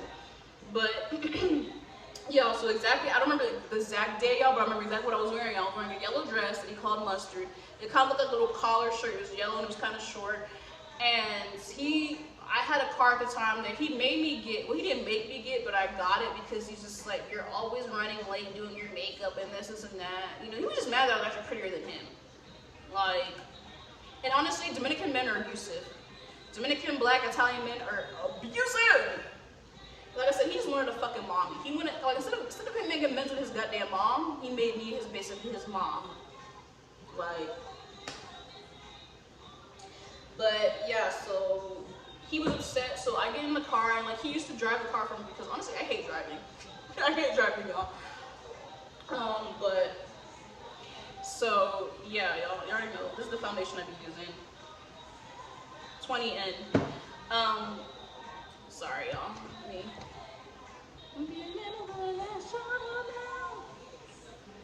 So, yeah, so we was in the car and he gets mad, y'all, and he literally basically almost chokes me out. He literally chokes me out to the point where I'm literally like, literally. And then he wants to let go, and he goes like, you're always fucking late, you're always wasting time, and this, and that. And I'm like, well, and mind you, I'd never been inside his apartment place. Mind you, we're supposed to be dating, right? And I'd never been inside his apartment place. While he was living on base and off base. I'd never been inside his apartment place. And so I was just like, well, I've never been to your apartment place, and I had to take a dump. So, you know, I just drove back and took a dump. He's like, well, you could have came inside the house. I'm like, you never let me inside your house. And then I feel like that made him mad. And so he started yelling at me and this and that. And so I tried to like leave the car, and he basically locked me in. Like nothing happened, as if he didn't literally just almost choke me the fuck out to the point literally I was like seeing black and white little fucking stars or dots or whatever you fucking call this shit. And I'm just like, wow. And like we used to always like fight each other all the time, but like I never thought it would get like that. Like because like my uncle used to play fight, and he never beat on her or anything except for like one time she like punched him and he hit her back, but like it was a reflex. Like I saw it happen, and it wasn't like he meant to do it, you know? Well, I didn't see it happen. Like, this is what he was saying that happened to her, you know? But from the way it happened, it didn't seem like he was trying to do it on purpose, y'all. Like, I know people like, oh my God, abusive, blah, blah, blah. But, like, she hit him first. Like, some people just have reactions, you know? And I know people like, well, each your reactions, okay? Like I said, I'm not condemning. Like I said, I'm not condemning the way he did was wrong, but at the same time, low-key, I'm kind of glad they hit her for me because I wanted to hit her so bad so many times. Like I said, I'm not abusive, but this is literally, I'm just speaking my mind, speaking my truth, you know. But, you know, so yeah, I didn't think he would ever do that. So, like I said, I'm not perfect, okay? And I don't condone domestic abuse because I literally been in it. So, I'm just saying. Like, I didn't think that it would ever happen to me, you know. Wrong. And so, you know, that happened.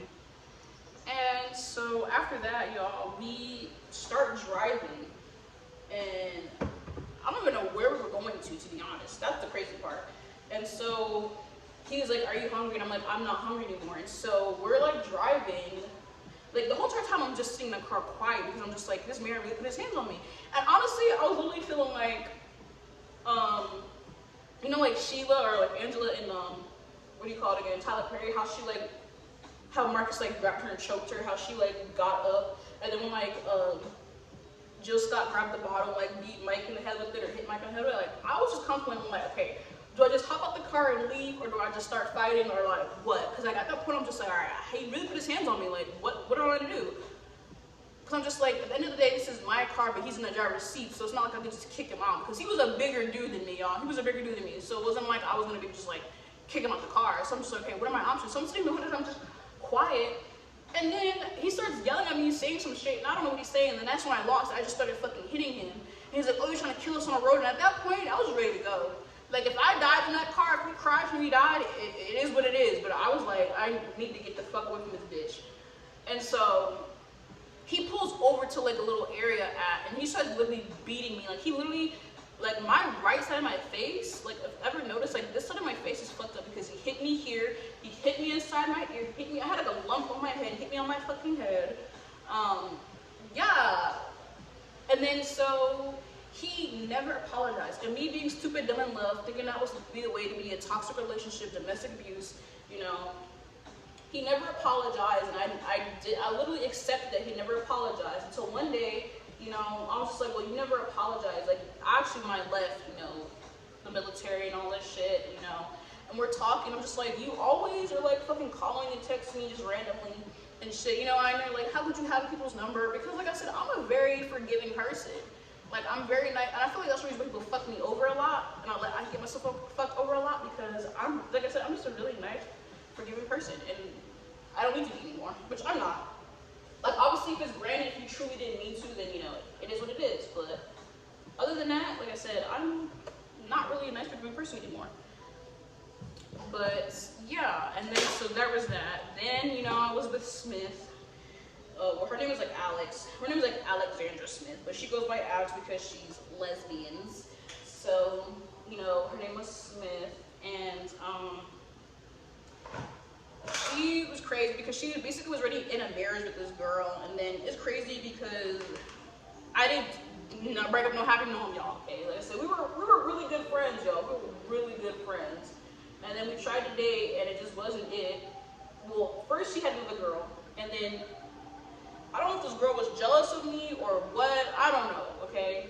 But she basically told Smith that I was doing everything in my power to basically take her away from me, and she was plotting against her to second be with Smith, and that was never the case. Like, I'm telling you right now from the start, like I said, I posted another TikTok maybe before, but she basically, her friend, her name was Khadijah, she would like say, oh, you should invite your friend Satterfield, because we go by last names in the military, okay? Like, you could, you know, invite Satterfield. And so I was a third fucking wheel. Like, I low-key sometimes didn't want to be around them because they'd be all lovey-dovey and kissy and shit. I'm just like, all right. Like, I want to see all that shit, you know? And like I said, I never was like doing nothing to like take her away from her, like, at all. So like when she said that shit, I low-key was just like, I even told Smith this too. I was like, that was never the case. Like, I was never out here trying to fucking take her away from you. Like, the fuck? Like, I am not no fucking womanizer, woman hoe, whatever you want to fucking call it, or home wrecker. Like, I would never do some shit like that. Like, come on now.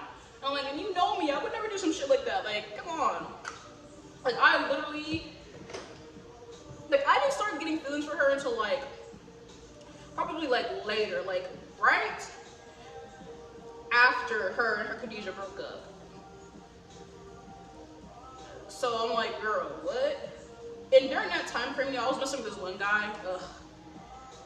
Something about Dominicans. They're just so fucking toxic. Sorry, I just broke a nail. But, so yeah, and there's other people that are like, you know, do the nasty stuff, but honestly, they're not really important. They're just there for a quick nut, to be honest, you know, I'm not gonna cap. I'll be the one to say, yo, I've had some partners, but not a lot. Like, I only have like 5, I think. Maybe. I don't even know. I just know that those are the ones that I, you know, been messing with, they weren't even important. But, yeah, so that was a bust. And then she was abusive too. And then I remember I remember this day specifically. It was November 24th, Thanksgiving, 2021. Yeah, right when COVID was like peak in the military. Because I got out in 2022. Yeah, so it was November 20, it was right before Thanksgiving, y'all. Literally the day before Thanksgiving. During 2021, okay? And so me and her get into it, and I'm basically saying like, oh, you want to eat your cake and do this and blah, blah, blah, and all this shit. Because I told her, I was like, okay, we could just be friends with benefits, okay? If we can't be in a relationship, we could just be friends with benefits. But at the same time, though, like, which I should have been more clear, like, if you're gonna fuck other bitches, at least let me fucking know and go get tested. Because, bitches be carrying diseases too. So, but I should have said that, but she would be like, no, I'm not fucking nobody, blah, blah, blah, blah. Hoes lying, she was lying. And so, also too, one time, we used to do, like I said, I never am not the perfect person, I never feel the perfect person, but, sorry, I feel like a piece of hair on me, but I can't see it, but I can feel it. Shit, bitch, you don't say it, nigga, I'm really rich. Sorry, I'm just so beautiful, like, skin glowing. Skin glowing, you already know concealer. This is a House Lab in 34 medium golden. But, so yeah, y'all, like I said, just love life, literally just shitty, though. Like, And also too, y'all, when we're together, I bought this girl a watch, like a real nice watch. It was like $340 for Valentine's Day. She didn't give me shit. Dusty ass bitch. Like I said, when I'm with someone that I really genuinely like you, I'm not just like I'm gonna trick. I just gift giving is just my thing. That is my love language, okay? I like to see other people happy, even if that means I'm not happy. Which I need to stop doing that too. I need to be happy too, but you already know. It's hard. It's hard for us introverts. And I really don't like humans anyway. So if I like you, I'm gonna spend a bag on you. So people take advantage of that too, because there are so many people who like try to be with me just so they can get something from me. Like, ugh. What do they call them? Energy vampires. Yes. But yeah, y'all, that was a buzz. And so that day, November 24th, y'all, sorry, I gotta keep going back and forth because y'all gotta get the context, right? So it's supposed to be our 1 month anniversary or like 3-month anniversary, y'all. And she decided to get drunk and use the car that I was renting out because my car got fucked up. It was a Fiat 500 lounge in the color red, garbage ass car. I hate Fiats, y'all. But yeah, so you know, that day, I said every single time we get into it, you always say you want to fucking fight me and shit. And I'm not really a fighter. If I gotta fight, I'll fight. Like I said, I might get my ass beat, but I'm gonna fucking fight. So don't get it fucking twisted. I ain't no fucking weak, silly ass bitch. If I gotta fight, I will fight. Like I said, you may beat my ass, but you're not going down when I got them fight. You're not going down when I got them fight. But that day, I was just tired. I was done. I was over with it. I literally told her, I said, you know what, every single time you say you get into, you always say you want to fucking fight, and you wish you never liked me, you wish you never fucked, and all this shit. So I told her, I said, fight me right now. Literally, I give you permission. I said, fight me right now.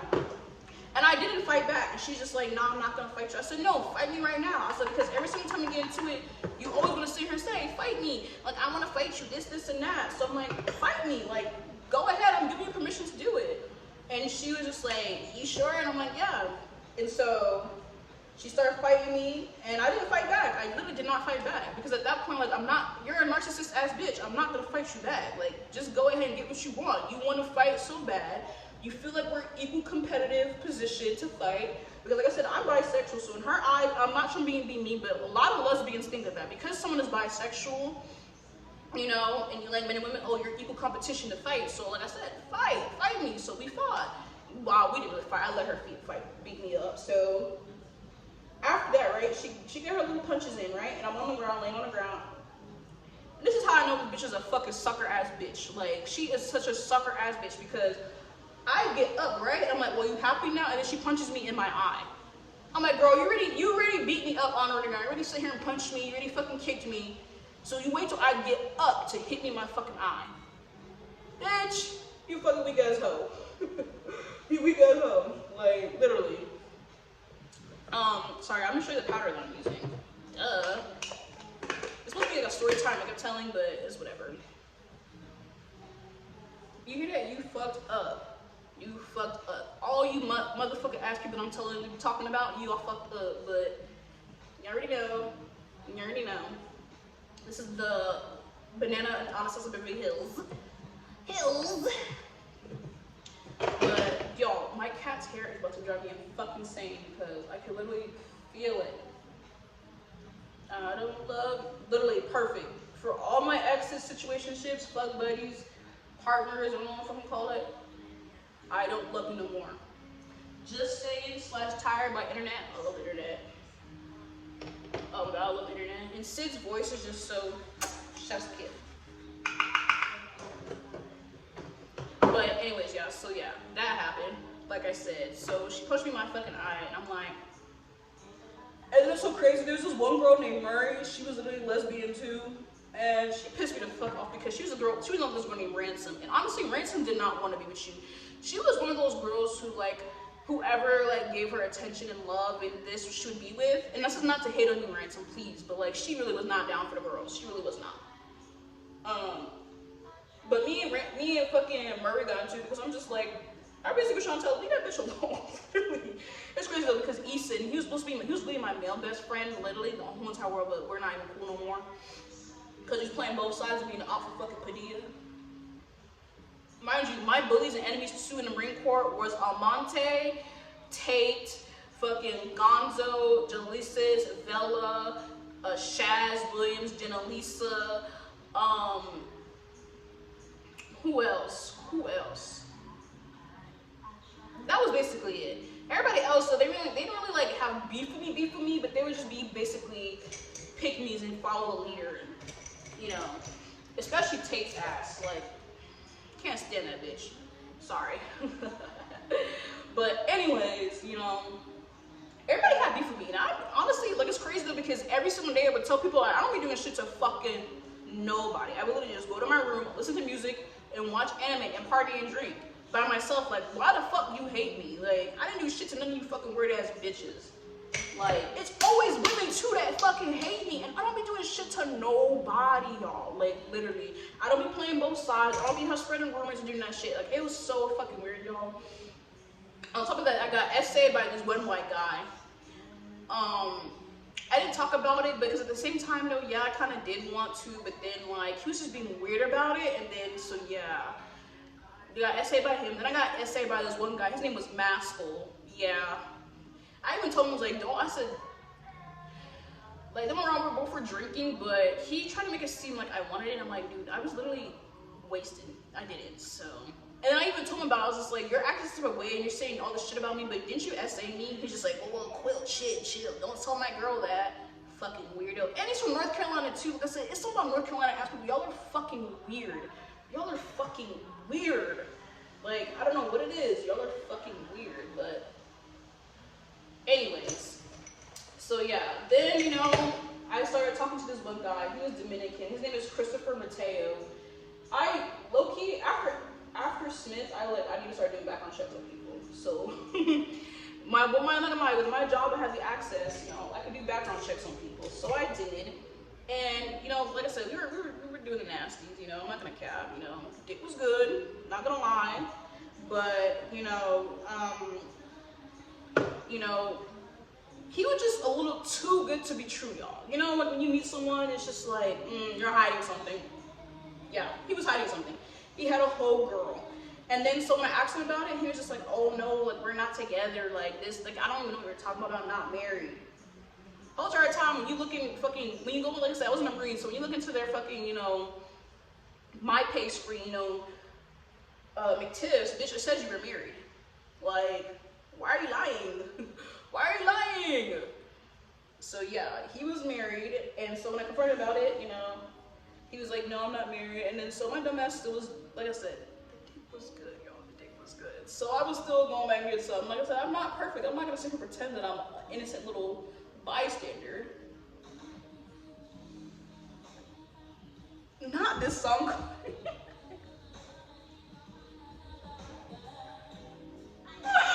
Not this song, y'all. That's wild. Not wild. Not wild at all. But yeah, y'all. So that was that. That was a fucking buzz. I can't talk too much about him because let's just say, not PG-13. Not PG-13.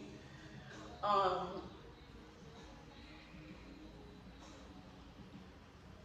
just heard a baby crying. I started doing this new thing where I started putting translucent powder all over the rest of my face. Y'all can see that. See that? I don't know if you can see it. But yeah, and then so then I met this one guy. His name was Christopher, like I said, Geraldine Majet. Geraldine Charles Majet. And like I said, he was weird like me and I thought he was the one, but low-key, men are just so fucking trash. Like, trash. Trash is treesh, as they say. They were treesh. But he literally,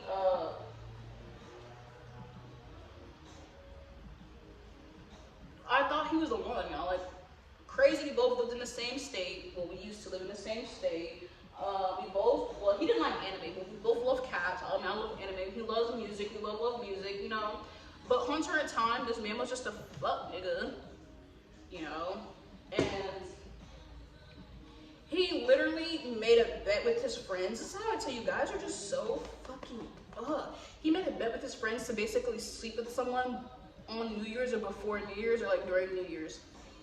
Like, he literally made a bet. So I was just a bet to him. But then I feel like he did catch feelings and shit, but then he started to like play games and all this shit. And like, I could tell, you know, women's intuition. That's the reason why I said no disrespect, Risa Tisa, but how the fuck you did it now? Like, come on now. Cause I knew he was talking to another bitch. Cause I even almost pretend to be like, oh, like, you got another girl, and he'd be like, nah. Or like, he would get mad when like I would talk to other guys. I'm like, we're not even together, we're just basically fucking. Like, before we were actually just cool being friends. Right? And then, you know, sex got involved, which, not gonna cap, it was my fault because I initiated first, but it's whatever. It's whatever. So, yeah, so I'm just like, damn. You know, and I dealt with that bum bitch too. I just want to portray some people. That's the reason why I'm like celibate and alone, because I just don't like humans anymore. Like, on top of me not liking humans as a whole, besides being relationship wise, just as a fucking whole.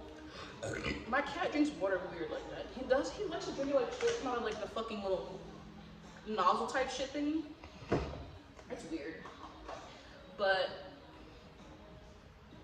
y'all know. Yeah, so that was a bust. And like, literally the last day I left from the military, which was February 15th, like the day I had my going away party, I told him to come over so we just, one last time, you know, one last time. And literally 2 weeks later, he like stops talking to me, whatever, which honestly I didn't really care. Cause at that point I was ready over him. Like, I was just like, you're just always playing games. You don't know what you want to be, and you're a fucking yes man, and you believe in lies about some shit too, which is crazy because I wish I had the text messages, but I don't anymore. Damn.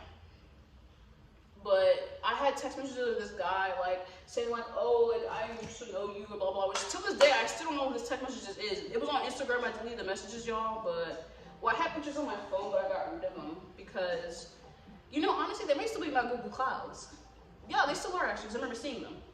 But he was basically saying like everybody thought you were a hoe because like you were like trying to entertain this one guy or some shit, and I'm just like, huh? And it was just this one guy, which mind you, like I told you, I don't want kids at all. This is my only fucking kid. Only fucking kid. Look, this is my song. Share my life. So we're gonna use this setting spray, which literally just consists of literally water, matte one, and some of these Bill Nye, the science guy, setting spray. That's it. Oh, why didn't it pause?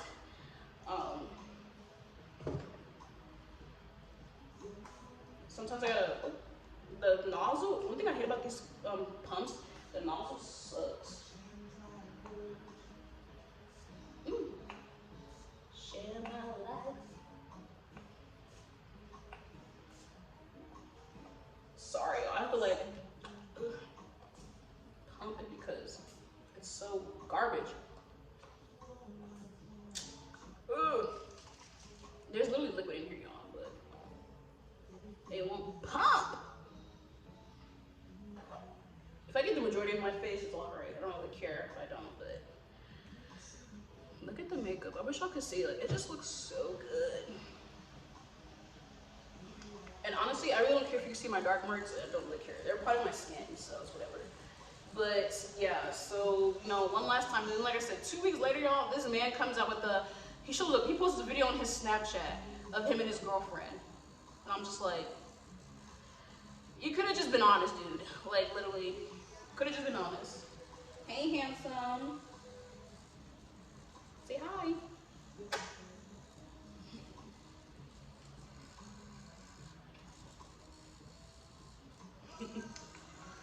Sorry, I'm waiting for the rest of my face to dry. Honestly, the makeup is eating today. Honestly, I'm not gonna cap. I feel a lot better talking about my issues to the visible camera, to the visible crowd of people.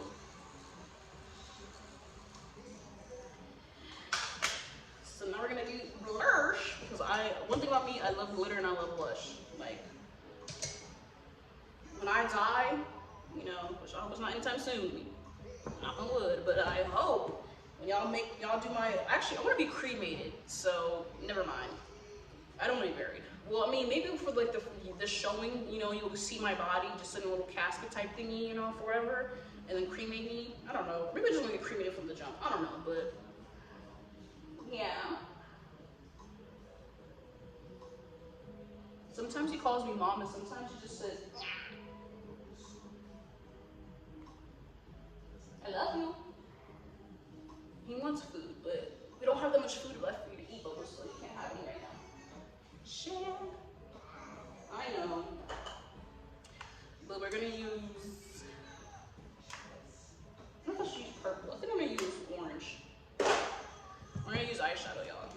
This one is called Boost. We're gonna use eyeshadow. We're gonna use eyeshadow for blush. I already know. I really need a babe. And then there's this one guy, I don't even consider him a relationship. His name was Angel. And he was one of those guys, like, if I wanted you, could have you. But honestly, I let him say he was my boyfriend, you know, and shit, just so that I could break his little fucking heart. Because he was the type of guy, he was just like, oh, nobody wants to be with me. And I'm just like, maybe because you're a shitty ass person to women. Like, that's why. Because, like, he was always so mean to me. And I'm like, bitch. I mean, granted, I was kind of mean to him too, but that's because I did not fucking like him like that. Like, we were only cool as friends. Like, and I convinced the man that I actually was in love with him and everything. I wasn't. You know, I'm not gonna cap though. I did play porn a little too much because, like I said, I'm not perfect, yo, but I did send this man some pictures. Let's just say that. PG-13 here. But I'm not sure. Would you fuck me for free? Hell no. Hell no. But look at that. Oh. But yeah, and so literally when we first started like talking, dating, he would like talk to me, be on FaceTime with me, and then he would gradually stop. And it's so crazy though, because at one point he told me he was married to this girl, which I don't know if he still was married to her when we were together, but he basically deleted all their pictures off of Instagram and shit. So I'm like, oh, okay, maybe they're not. But a little birdie told me that they were still together, and he was just playing both sides, which he fucked up because she seemed like a really truly genuine girl, which is apparently his high school sweetheart. So if you ever see this baby, just know that I didn't know that y'all was still together until after the fact when I called it quits with that man. Because he's a fuck nigga. But yeah, y'all. Look at the makeup. Honestly, it's coming out so good today. I mean, it always comes out good, but I don't know. Tarantino movie. Time for my scarf. But cat's out here looking on himself. I don't know if you can see it, or you can't really see it. But, I don't know what look I'm gonna do today. But, damn, I really wanna go to the park. It was really raining, y'all. Like, it's whatever. But, ooh, this way. But, yeah, y'all. So, those are all the ones that are prominent, like, I guess we're gonna call it relationships. And like I said, there's people in between that, I did a little nasties with, but ain't nothing wrong with that. But yeah, y'all, like I said. And then when I left the military, I lived in a place called Caro. And I had my supposed to be my girl best friend. Her name was Jocelyn. Honestly, I feel like we still could be friends, just misunderstanding. But I just feel like, as an individual person, like, we're supposed to like live together. And then her and her dad got into a car accident, which, it's understandable. But like, I'm like, well, baby, like, I still can't live in the barracks forever. Like, I gotta get my own place and shit. And so it was crazy though, because mind you, like I said, going back to when I was younger, my aunt and uncle got my brother a car, the golden child Quincy, right? But when I asked her, because she co-signed on the apartment, she was like, oh, that's such a big responsibility, I don't have to make credit, blah, blah, blah, blah, blah. Okay, but you got Quincy a car though. How does that work? How does that work? Just say you don't fucking like me, bitch. Just say that. But yeah, so that ended up didn't working. She basically avoided me, so I basically got my own place, and then I picked a random generator to live here, and this is where I live. But honestly, I'm tired of Arizona. So much. Like, I'm so fucking tired. This place is so fucking racist. No disrespect, but the Mexicans, he said the N-word more than I do. Huh? You're not black, dumbass. Like, I had to correct the one guy. His name was Lincho. He said say the N-word. I'm like, dude. Another guy named Juan, when I worked at Home Depot, he was like, yeah, I used to say it to my friends all the time. I'm just like, y'all are not fucking black. Why the fuck y'all saying nigga? Like, ugh. Like, there was a TikTok that I commented on where a girl was saying like how they say like everybody that's not black, especially like the Dominicans or Puerto Ricans that are in New York, will be saying the N-word like it's just like it's their word. And I'm just like, yeah, they do that here in Arizona too. Fucking weird. But yeah, and then like I said, then I was supposed to be having this one friend that was supposed to be cool. Her name is Nancy.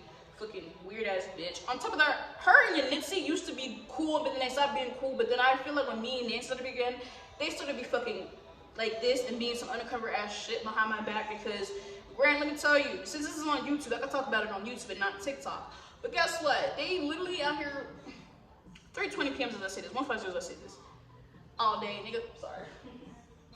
But let me just say this. Like I said, I have the message. I have the message that I left Nancy because I sent it to her in a text because this bitch was so fucking weird. Like, we would only hang out in her car or like at her place. We'd never go do any events. We would never go shopping. Never go buy makeup. We'd never go do anything. And she basically wanted me to be her fucking personal event machine, her fucking body bag. And because I stopped being friends with her, because I'm just like, okay, you're not really a cool person as you make it seem like me. You're like weird as fuck, actually. They just want to make my life a living hell at fucking work, fucking weird ass bitch. So, yeah, so like I said, this was September 4th, 2023, 3:46 p.m. And ever since then, like I said, that sentence mentions of September 4th, October 17th is when the last, or yeah, October 17th was the last day I fucking worked at Home Depot because they terminated me. Granted, I did put my 2 weeks notice in like ahead of time, and I was like, if things don't change, then I will be actually leaving, which I told them that. And because, guess what, I tried to apply for 1:51 p.m. Since I say this, y'all. I tried to apply for a higher position, they terminated me. How does that fucking work? And then I tell you, like I said, I've come to the conclusion that I don't want to be friends with you anymore. I have no beef with you. I'm not going to talk shit about you. They're just things that I don't tolerate and I don't like about you, and I'm sure you feel the same way. And it's just best that we keep work professional. I won't ask you for rides, I won't bother you, and I won't bother you. I just prefer us to be associates at work. You won't have to worry about me telling your business to other people because I'm cutting everyone off. There's no need to go and tell there's no need to go tell anyone, which includes MOD, HR, store manager, or anyone of that nature. I'm grateful for all that we have done for me, and I hope you are the same for me. I have nothing but love for you. I just don't want you sitting at my table. Best of wishes. I hope you get everything you wish for in life and deserve in life. Nothing evil. Look, nothing evil, nothing malicious, nothing harming. She took that shit to fucking heart. It's crazy she's a Scorpio too, but she gives more fucking Sagittarius vibes, but. Which is crazy because she's literally on the cusp. She's born November 21st. She's literally a cusp of a fucking Sagittarius or a fucking Capricorn, I think. Fucking terrorist ass. What is it with white women who don't want to be, when black women don't want to be friends with someone, y'all fist up away? And yes, she is, mind you, Arabic of that nature. But still, what is it with fucking white women? When black women don't want to be with you, you're gonna act like a fucking crybaby ass bitch. Like I said, I'm not gonna put her business out in the air. I'm not gonna do none of that. But literally, bitch, And because of that, like I said, she made my life a living fucking hell. She was out here complaining to HR that I don't listen to her and I don't respect her, which is a fucking lie. That never case happened, ever. That never fucking happened, ever, in the fucking history of ever. Even when I was in the military and motherfuckers would treat me wrong, disrespectfully, no matter what the fuck the rank was, at some point, yeah, I was like, okay, I still gotta respect your rank. But after that, when I started getting to the end of my fucking, term and y'all started being disrespectful and shit, I was like, I don't give a fuck about your rank. Respect is fucking earned, not fucking given, bitch. And you act like you earned that fucking shit, and you didn't. You think it was a fucking given. Just because you became supervisor, but you didn't even fucking deserve the position in the first place. And it's crazy because any other job in the goddamn universe, especially that racist ass place at Tucson, Arizona, 4302 North Oracle Road, you racist ass motherfucking Home Depot ass people. And the racist people I'm gonna name are fucking Nancy, Brenda Castanito, Elizabeth DeLuca, Gracie, and Patricia, fucking, whatever her last name is. And then the store manager, he's Hispanic himself, which honestly, I can't really get mad at him for more because, he cares about his image a little bit too much. And he would try to do what's right for the company and right for people, but at the same time, he could have stuck up for me, bitch. He could have. Literally could have, but it's okay. It's okay. Yeah, those are racism for the individuals. On top of the customers themselves are just fucking racist. Like, ridiculous. But, like I said, I don't know, like, all that because I didn't want to be your fucking friend anymore, you stupid bitch. And then Yanitzi, oh my god. said this about this person, bitch. I ain't say shit about nobody. You know why? Because at work, I do my work, and then I go fucking home and smoke my goddamn weed or drink. But now I don't smoke weed anymore or drink, so you can't even say that. You can't even call me a fucking crackhead or dope head, because I know y'all spreading rumors about me too, because I heard a little birdie tell me that. So, like, you can't say any of this shit that y'all be trying to come up with. Like, I don't be doing shit to fucking nobody. Literally, just me, my goddamn 4 walls, and my goddamn kid. Like, so I know y'all are her fucking lying and shit on my name. For what? And I told you, y'all can't play me, because guess what? I always find out. I always find out. I always do. But yeah, y'all. And so then it was fucking Nipsey. Like, I don't know if she thought she was trying to beat me, because apparently the brother she too, she was trying to be like me too, baby. You can't beat me. Unless you know what the fuck I went through, you can't beat me, baby. You can't beat me. Just saying. But there was this one guy, his name is Anthony. Apparently he used to like me. Don't know if it's true or not. This is just what I heard, okay? And you know, there's this one guy, which, like I said, I'm not gonna cap it. There's this one guy. I told this guy, his name is Billy, that I liked him. But I told Everett that I had a crush on him. What I really didn't. I just wanted to get inside the friend group. I just wanted to be a part of the friend group. But the only way to be part of the friend group with guys, sometimes you gotta pretend that you like one of the guys to get in. Unfortunately. Welcome to real life being a girl, unless you're just real like that. But I kind of really wanted Ryan. But then again, he was kind of weird too. He was just such a lame. Now that I think about it. And then there was his friend David. Ryan and David were just like this. And David really wanted me, but I don't want that man. Sorry, is that what I said? There's one person I really do want, but we can't talk about that. It's a future. I'm just kidding. I'm just kidding. No, there's someone I do have my eyes set on, but it's whatever. I don't think it's ever gonna happen in this lifetime, so it's whatever. Anyway, but yeah, I told Everett that, you know, I like Billy, and I had a crush on him, which I really didn't, because this man was so fucking weird. Like, he had no originality and personality. And he just gave me the ick with a certain situation that happened at the bowling alley that we went to. So, yeah, that was a no-go. That was a bust. Look at my kid. He's just sitting. Why can't I? That's my little baby, though. He's always wherever I'm at, as he should be, because I'm his mother. But I don't know what lip liner. I hate when I put mascara on sometimes and it like touches my bottom lid. Oh, let me fix the camera though. Honestly, sorry y'all. What the fuck just happened? You already know this is my favorite lip liner. It's not even a lip liner. It's an eyeliner. It's from Wet n Wild. It's called Simmer Brown, y'all.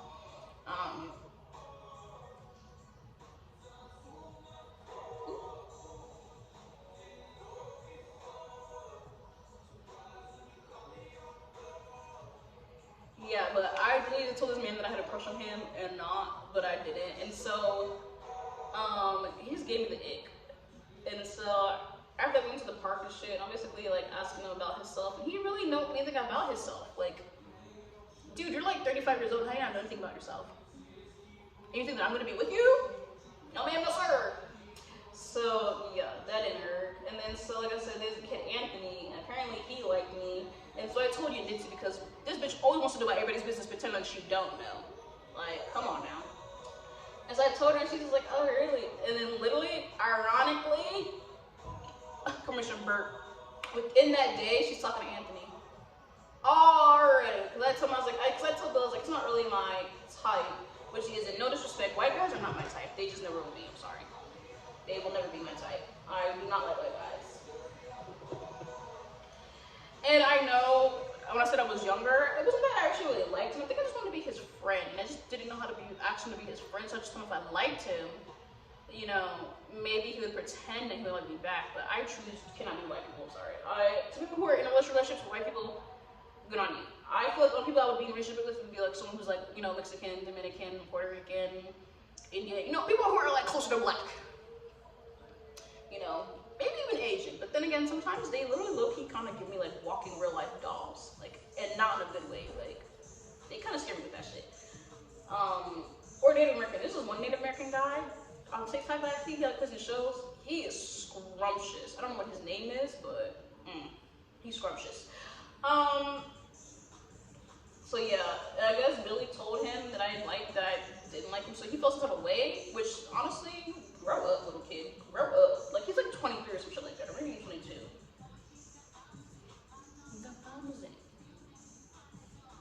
Got dollars and I'm up. He last.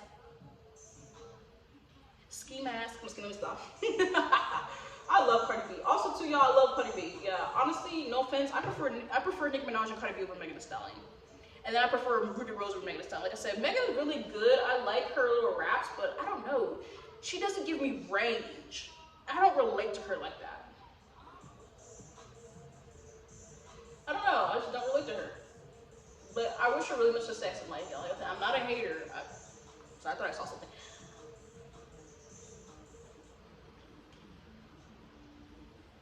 Why are you sitting behind me like that? I guess we're gonna do a new lip today.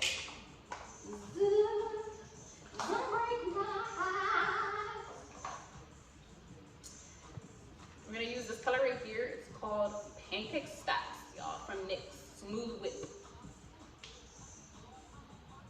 Open one wide like opera. Posture.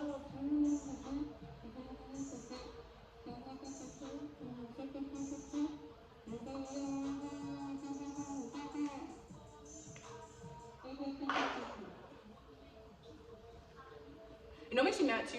I know I'm talking off topic, but when I see black women wear like, oh, just too super, when I see black women like wear like the most pasty ass motherfucker, like this shade, and then put gloss on top of it, it still don't look cute. I'm sorry, some of y'all combinations don't be look cute when y'all be doing that shit, at all. Like you need a nude that fits your lip, not that pasty ass white shit. Ugh, I hate that. Even if you gotta add a little pink to it.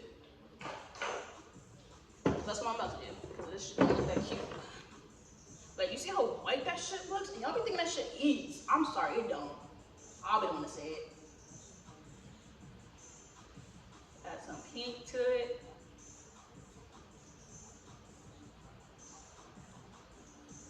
You see how better that looks already?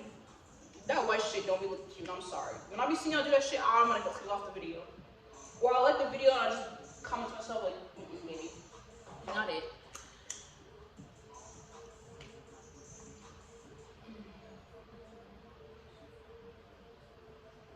I'm gonna add some mauve. Like I said, I don't like, I was gonna do nude, but baby, I hate a nude lip. I'm sorry. I don't like it. Them shits look so bad. Ooh, my phone charger is about to die. I don't know what's up with this video anyway, so. But yeah, so that shit. And so now crazy, ironically, Anthony and Nit's here together now. Ain't that fucking ironic? But like I said, I feel like he did it because I broke his little heart, and then Nit's was just like, I feel like she gonna get a one up on me that she stole my man, but baby, we're never together in the first fucking place. 2 is like, say that. 3:32 on the clock. Like, come on, baby. Do better. Like I said, I don't like white men. I even said that to Billy. I don't like white men. My men need seasoning. Yeah.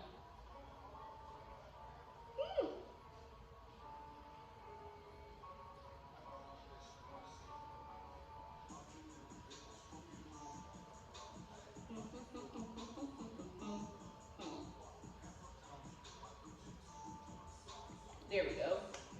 I gotta add more brown. But that's it, y'all. Like I said, this is literally my life. Like I said, I can go really more into detail, but it's just a lot.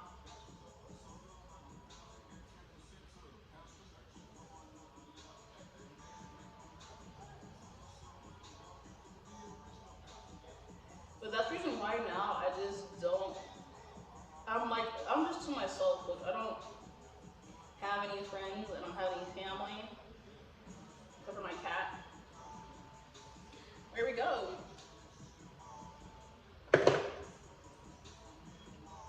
This is the look. We'll get into it. But, yeah, y'all.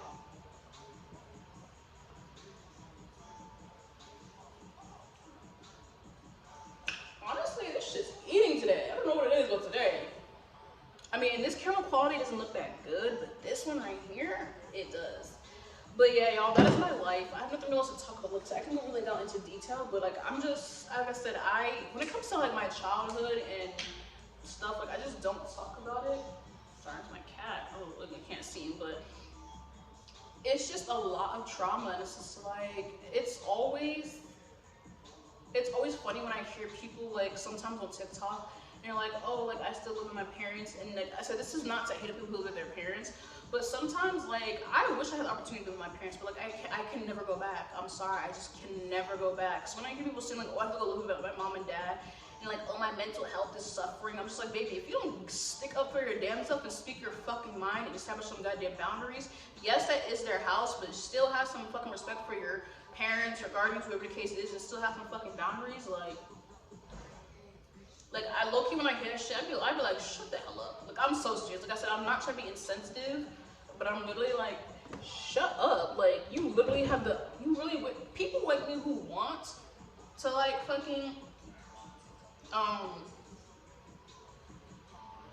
you know, like, be back at home because of this fucking, what do you call it? This world that we're living in, and we can't even. It's like, we can't. And like, you're complaining about your fucking mental health. Okay, I get it, but you literally can just make boundaries and establish boundaries. Like, so that's why I'm just like, and then, like I said, this is gonna make people mad, but like, I don't know. Like, people like me who literally have nothing or doing it on our own, and like, y'all will not help us. Look at my little kitty. Y'all won't help us, but you'll help people that literally, that's not saying nice to say don't deserve help, but like, I don't know. I just feel like me speaking my truth will maybe help other people speak their truth. I don't know. But it ain't my fault, little bitch. They stay calling the cops, but you know you ride and keep it down, you keep it real.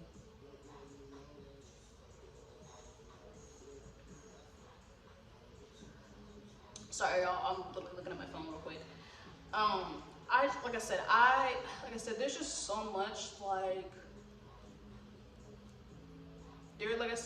there's just so much in my life where I'm just like, I'm very like okay with and content that like it happened to me. Like, all the trauma and the abuse I got from family, from fake friendships. Like, I got called a demon by fucking Jackson Taylor or Tiana, and fucking this girl, I can't remember her name was. She was the fucking ringleader at fucking weird ass circus bitch. I can't remember her name, y'all. Oh my god. Charisma. That's her name. Charisma. Like, they used to call me a fucking demon because they were fucking high on pillies. And when I was in Marine Corps, y'all, we used to fucking take pillies and pop them. The ones that are like the blue. The one that has like in the purple packet with the purple heart. They don't even sell them here in Arizona anymore, y'all. They don't sell them here in Arizona, but it's like a cold medicine that has like a purple heart on it because it has like dissect or something, whatever causing it. And we'll pop like 10 or 15 of these bitches. Or like, first I used to start with 8, and then I would go to 10, and then I would go to 12, and then I went to 14, then I went to 16, and I went to 18. Yeah, times are rough, like I said. I was going through fucking a lot, y'all. But I'm in a better state now, like. And like I said, that's the reason why, like I said, no disrespect to Risa Tisa and all these people who like going through, but it's just like, how the fuck you did not know, like. And there's a whole mentality, crabs in a bucket, barrel type shit, which honestly, I have a lot to say about that, but I'm not gonna post it in this video. But like, I don't know. Yeah, they convinced me because like they had LED lights, which I have in my room too, and like it went from purple to red, and she called me a devil. But I'm pretty sure Charisma changed that shit from purple to red and called me a fucking demon. And then it was crazy because I feel like Jackson was jealous of me and Smith that got together because Smith apparently ate her pussy one night. And I feel like she was obsessed. And then me and Jackson aren't friends because apparently she tried to say that I was trying to steal her mans.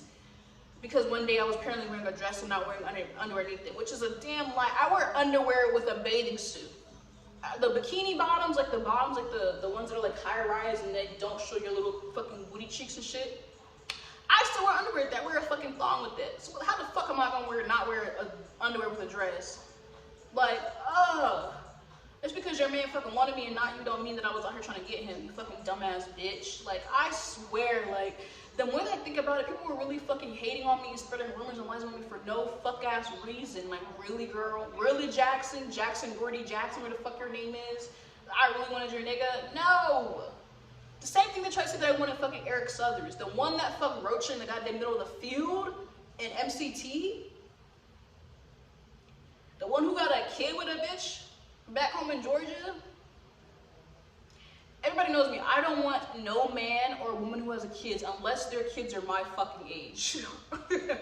Which means if you're 35 and above and you got a kid, that kid better be at least 23, 4, 5, 6, 7, 8, 9.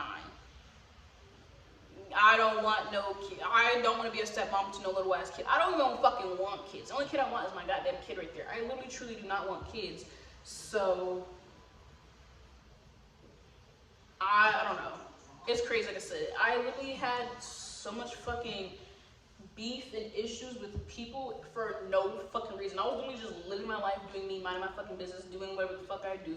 You know, just being my truly authentic self. And I feel like that's the reason why people didn't like me. Because now that I think about it, a lot of people, you know, did not like me because I was just truly authentically me. You bitches were playing pretend to fake. And that's the reason why when I said on TikTok in one of my other videos, I can tell when people are trying to pretend to be the fake weird girl or fake weird boy. Because, bitch, I used to pretend to be fucking normal. So I know when to pretend to be fucking weird and y'all bitches are not fucking weird. And it pisses me off because people who like me are actually fucking weird can't even truly be yourself and get recognized because you're pretending to be weird or famous. And like I said, I can call these people's names out, but I'm not going to because those are your fucking famous. And like I said, if you sit back and observe, you can tell who the fuck I'm talking about. One name's popped to my mind. Starts with a C. Can't say anything else about it, but pretending to be a fucking weird girl, you're not really weird at all. You're not weird at all. You're literally actually the most quiet, normalest girl I've ever seen pretending to be weird, and you're not. Yeah, y'all, like I said, honestly, just think about it, like I said, I don't want to say grateful, but, like, I guess grateful for the shit that I went through, because on top of that, too, not I'm thinking about getting on my parents, getting on my family side, the Simmons family, SIMMONS, which is so crazy because my ex-boyfriend, my first boyfriend, his last name was Simmons, too, Michael Simmons, Michael Anthony Simmons. Isn't that fucking ironic? But thinking about it, like, I know I'm just going in on that family that I live with, but the same family too that lived in New York, you know, Uncle Danny, Tyreek, you know, Joy Howard, and all of them, y'all are fucking weird too because you're telling me y'all could never come fucking visit me, and just like the excuse that my aunt said that y'all said that, oh, y'all didn't have my phone number, that phone number has been the fucking same. Her phone number has been the same. I'm not gonna give her the phone number because I don't know if she changed it or not, but her phone number has been the same. It has been the fucking same. So was Eric's phone number the fucking same. So you're fucking weird ass bitches. 2 and 2 as I say this, fucking 3:42 on the fucking clock right here as I say this. Y'all are fucking weird for not coming and seeing me. I had to go out my way to fucking see y'all. Weird ass bitches. Like I said, if I ever become famous, you know, wealthy, well known, none of y'all bitches are getting a fucking dime. Maybe your kids, because they don't deserve what the fuck they're going through. But you as individual adults, you're not getting fucking shit from me at all. Because you're telling me y'all could never come and see me and visit me and get to know me. Only thing was stopping us was a goddamn fucking borders. You lived in New York, I lived in fucking North Carolina. It was only, I think a 16-hour drive, I think, and not even, maybe even a 10-hour drive, because I remember fucking Eric and Yvette went to drive to New York for fucking a weekend to go see fucking Quinette. You dumbass bitches. Like I said, I'm not only going out on fucking, that's not even because that's the only trauma I can go to, but you, fucking the Tammy Lorik's fucking side of the family, y'all tell me y'all couldn't fucking come see me? Your own fucking granddaughter or niece or cousin, you stupid ass bitches. Like I said, at this point, like I said, I'm sorry for cussing and saying all this shit, but I feel like I said, I already cried all the fucking tears, so now I'm just verbally expressing. And like I said, March is coming up, so I'm just letting shit go. Y'all are so fucking weird. Every single person in my family, people I've ever encountered, I was such a good person to y'all. I gave y'all the fucking world and back. Fucking, I just realized something. Sergeant Smith, you fucking hating ass bitch too. You're such a fucking weird bitch out here fucking on fucking minors and shit. You weird ass, dumb ass bitch. Like I said, like I really think about like all the shit that I went through. Like I said, it made me the person that I am today. And that's the reason why I can sit back and observe here on TikTok and real life and see that a lot of y'all are fucking weird and faking your type of fucking shit. Like, and I know people are gonna be like, oh, you're just jealous because you don't have fame. I don't give a fuck about fame and success. What I want to do is, if I get bands, if I get real money, if I'm worth fucking money, I'm fixing the goddamn world. There's no way we live in the world that we live in right now, and y'all can't do shit. Like, all you fucking influencers and celebrities, I'm saying, like, you know, Keith Lee, Jackie Aina, Michaela, Shyla, fucking Beyonce, Jay-Z, Janae, all you motherfuckers, how the fuck you got all this goddamn money and you can't do nothing to fucking fix the goddamn world? Fucking weird ass. Like I said, if I could ever become famous, like I said, I'm not trying to call them out in a disrespectful way, but I'm just, you know, giving out names, y'all. Just giving out names. Chill. I don't understand how the fuck y'all got all this goddamn money. Jeff Bezos, Elon Musk, and y'all can't fix the fucking world. But yet you think you're supposed to live here on, you think the world's not gonna be destroyed until like what, 2099? Fuck no, the way y'all keep out here fucking this shit, this shit's probably gonna be gone before then. Before I even get to live fucking life. Like, ugh. But yeah, I don't know y'all, like, sorry, my phone's about to die. I'm trying to find an audio to put in my song, but on my TikTok, but they're all kind of just, I'll just put this. But yeah, I don't know, like, every single time I'm like thinking about, how do you like, one second, y'all. I'm sorry. This is so hard. Like, I wanna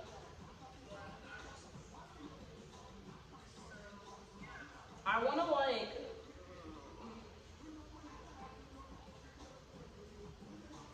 Sorry, y'all. I don't know. Like I said, I don't ever talk about my feelings and shit that I've been through because I don't know.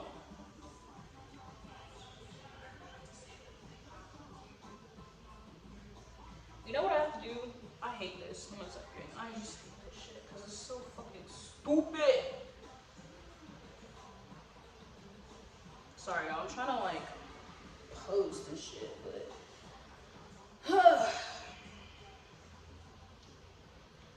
I don't know, y'all. Like I said, I don't have nothing to talk about anymore. Like I said, it's done and over. It's in the past. But like I said, I know it's gonna help people, you know, freaking, sorry, I was like, what is that? You know, be able to express their, you know, grievances and opinions and all that good glad shit, you know. But I just feel like there's just, I don't know, like,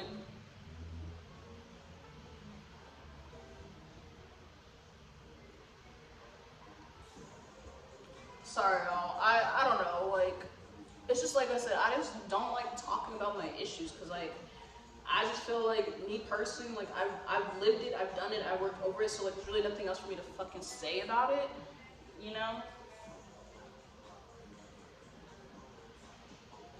I don't know, like I said, I just feel like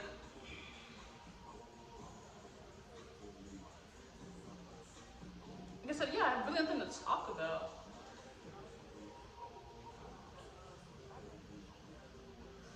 I don't know. Like I said, I'm grateful for where I came at in life, and like I said, I know right now this is only a minor setback. Me basically, you know, like not having the support of me, not having the soul family, the soul tribe, you know, basically. Ever since I got terminated from my job, you know, it's been hard out here and it's hard to find a job, but at the same time though, like, I don't want to work a 9 to 5. Like, I just feel like I'm so much more important and valuable than working a fucking 9 to 5. Like, I feel like there's more to my life than literally working a 9 to 5. Like,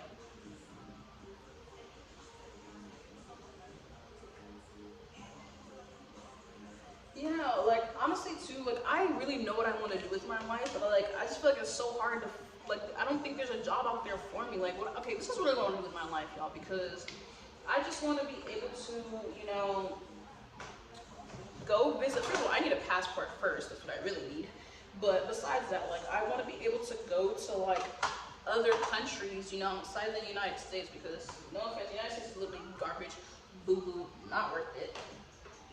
But I want to be able to, like I said, go to the other countries and, like, experience their culture, experience their land, experience their food, maybe even try to learn the language, you know, build homes, build shelters, build something. I guess that's considered like a humanitarian or like a UN member or some shit. I don't know.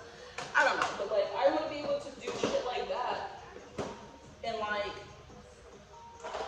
civilization, help humanity, and, you know, visit the world. I don't want to, like I said, I really don't want a job. Like, I really do not want a 9 to 5, no. Or if I have a 9 to 5, like, the 9 to 5 is going to be something to the point where I really, it is, in my eyes, it's not even classified as a 9 to 5.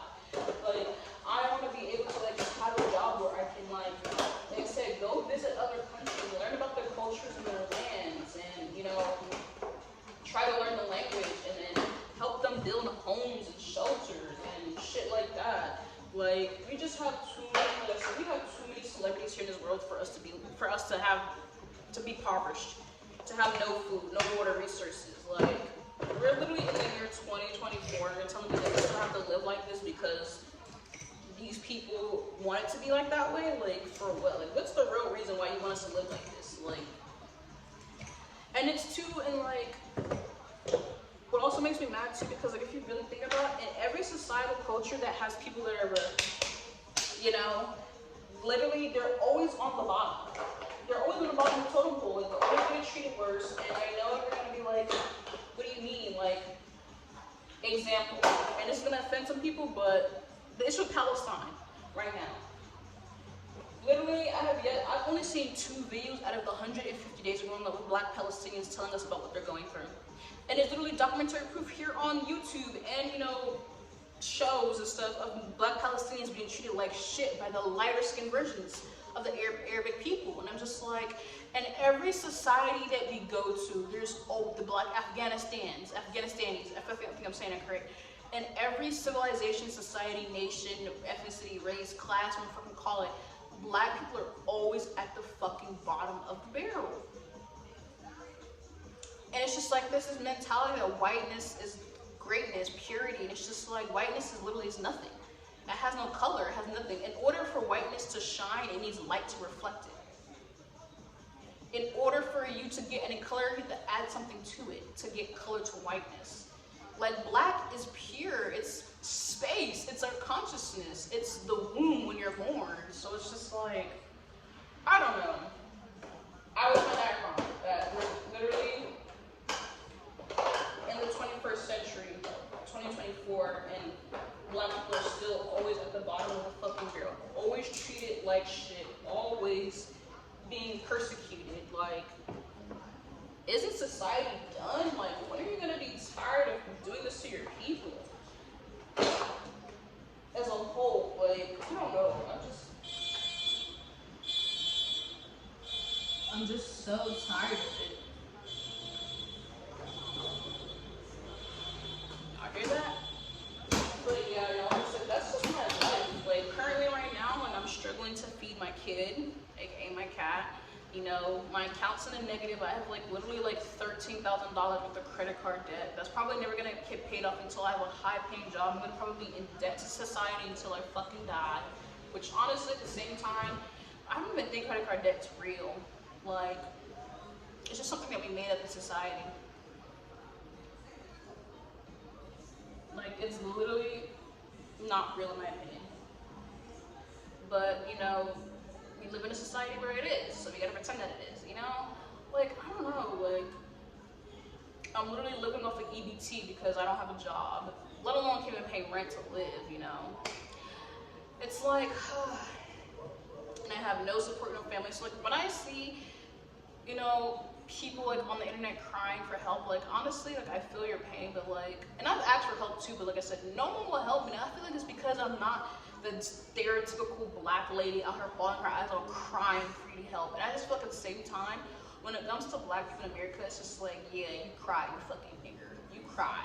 And I want to see how much you really want it. And it's just like, how can you not tell that I want it? Every single morning, I still get up my bed, you know. Some days I still stay in bed all day, you know. I wash my face, brush my teeth, eat some food, and stay in bed all day. But I get out my bed, and I go look on job sites, and I apply. You know, I keep posting content on the internet, and I'm not posting content like everyone else is, you know. Like, I don't consider myself original and authentic. I see a lot of people who are not. All you do is just copy and paste. It's like, I don't know. I feel like I'm waiting on my time to come, and like at the same time though, like I know it's coming. Like I know it's coming. I can feel it in the air, you know. I really can. But I just, you know, some days I'm just like, ugh, I'm tired. Like I don't have any cat litter for my cat. I'm tired of cleaning his piss up by hand. cleaning his poop up by hand, you know, having to wipe his little paws to the point where I have literally like scratch marks.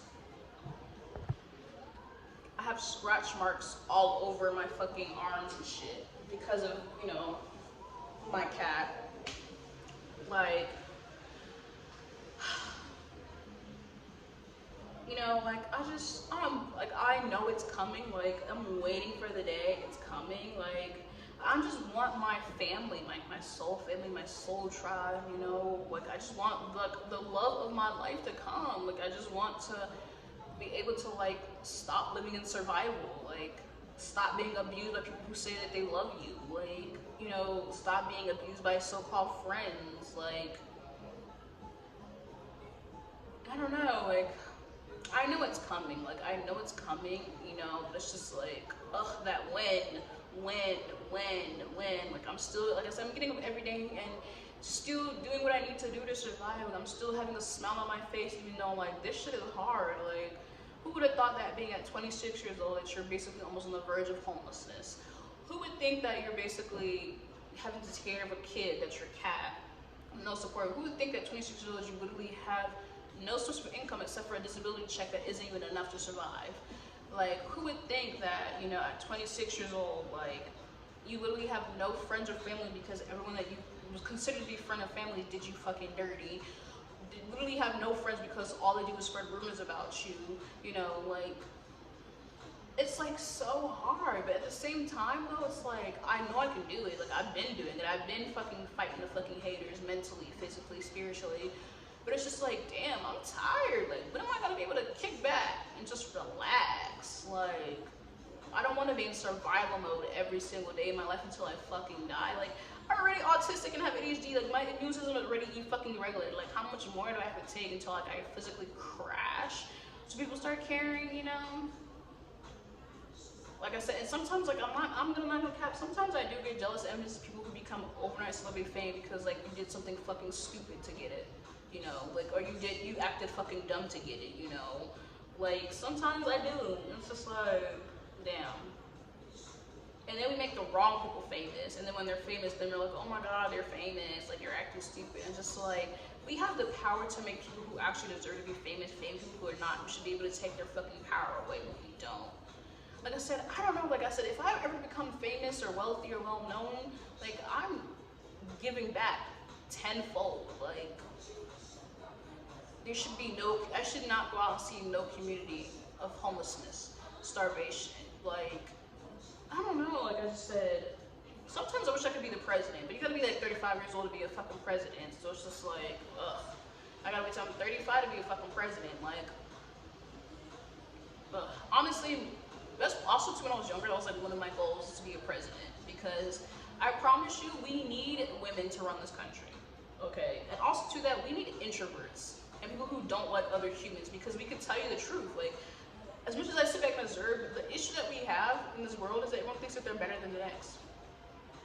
Everyone wants to be close to certain type of, thinks that they're gonna help them in life, and like, there's just so much I could talk about, like, sometimes I just wish I had a podcast. Like, I wish I could, like, be a private chef. Like, sometimes I wish I could be, like, you know, a doctor. Actually, no, I don't. No, I don't. No, sorry. Actually, I'm gonna leave that to y'all. I really don't want to be a doctor ever. No, I'm sorry, I don't. But yeah, I also want to be a private chef. Sometimes I want to be, like, a painter or a drawer, but then you have to take practice. And I'm not gonna cap to you. If it requires a lot of practice, I don't want to do it. Like, I want to do something that's, like, innately easy to me, you know, like, which is honestly helping people. Helping people is just easy.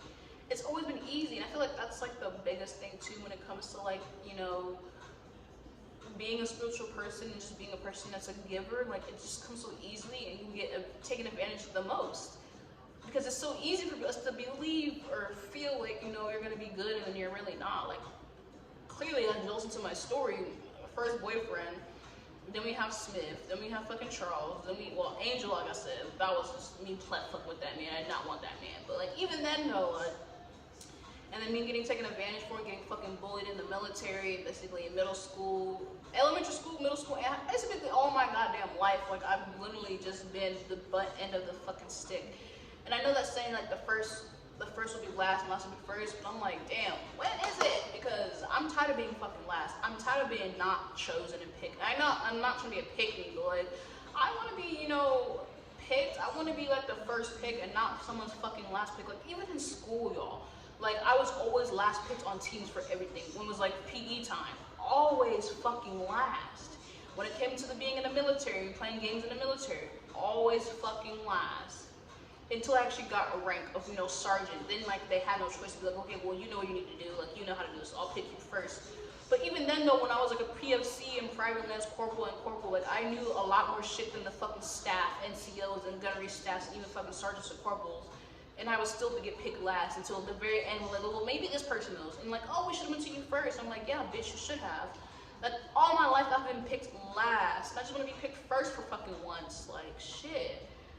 But you know, at the same time, like I said, I'm grateful, thankful, aware, blessed to have lived the life that I went through, done the things I went through, for me to be where I'm at and understand life, society, and people. Like I said, one thing about me, like I said, I'm very observant. Like I can tell people in line from the get-go, like on TikTok. Because you have to, when you have to make yourself smaller to fit in someone else's shoes, you know their steps. You know how they walk, you know how they talk, you know how they act. And like I said, that's one thing about me. Like I can tell you right now how the world is acting and how leaders in power are acting. But like I said, people don't want to listen to me, and I just feel like, why? Like I will never steer you wrong. Like a lot of people that I've helped in my life are doing amazing and great. So it's just like, damn, when will I be amazing and great for people? You know. But that's all I have to talk about, y'all. That's literally my life. Like I said, I can go way with more detail. I might even write a book about it. But yeah, like I said, it's probably going on YouTube. You know, yeah, y'all. My cat, he's sad because I don't have any food. But like I said, we don't really have any food left for him to eat right now. I mean, we do, but not a lot until the first of the month. We're gonna go buy some more food with my EBT card, y'all. Like I said, at first I was kind of crazy to admit that, you know, because I was on EBT before and I just feel like I was just too good for that. But you're never too good for nothing, baby. Like if you need to get EBT, you know. Like I said, and one thing about me, like if you need to ask for help, which I have. Like I said though, I'm just not the type of person who keeps willingly asking. Like I've asked for help and you know I haven't got any help. And also too, you know, it makes me crazy like that like I said, this is not to offend this recent Tisa, but this is just the most recent thing. But like, there was another black woman too who was about to be homeless on the street because of her husband, and like y'all didn't help her, but y'all helped Risa Tisa, which is crazy and ironic. And then there's this one girl here on TikTok. Her name is Kitty Hiller, and she's been going from shelter to shelter, and y'all aren't helping her and blowing her shit up. She even applied for like a paper magazine for like a model type shit, and y'all are not blowing her shit up. Y'all get what I mean? Like it's just crazy how, and I'm not comparing colors, but the other girl was light skinned. Kitty Hiller is brown skinned. The other girl that was in the same predicament as Risa Tisa, brown skinned, not help. 232 in terms of fucking say this, y'all. 402 as I say this. Like I don't know. I don't know. Like what's really wrong with our black people? Like we really are letting colorism, dark skin, brown skin, light skin get to us. We're really letting. Like I said, why are we not going out of way to help this girl? And all of our black people, why are we not running their shit up so they can fucking get out of poverty? Like, luckily for me, like I said, I still have an apartment, but for how long, you know? Kitty Hiller, she's been living from shelter to fucking shelter. Risa Tisa was about to be homeless, and now she's about to be able to get her own apartment and shit. Kitty Hiller's been fucking on the streets. There's other people too who've been on the streets, but we're not helping them. But we're quick to help someone who, because she didn't know her husband was doing her dirty. Like, girl, what do you mean? Like I said, this is not to bash on the girl. I'm just literally letting y'all think about that. Like, really, we're not helping all of our black women, especially our black women, from not being on the street.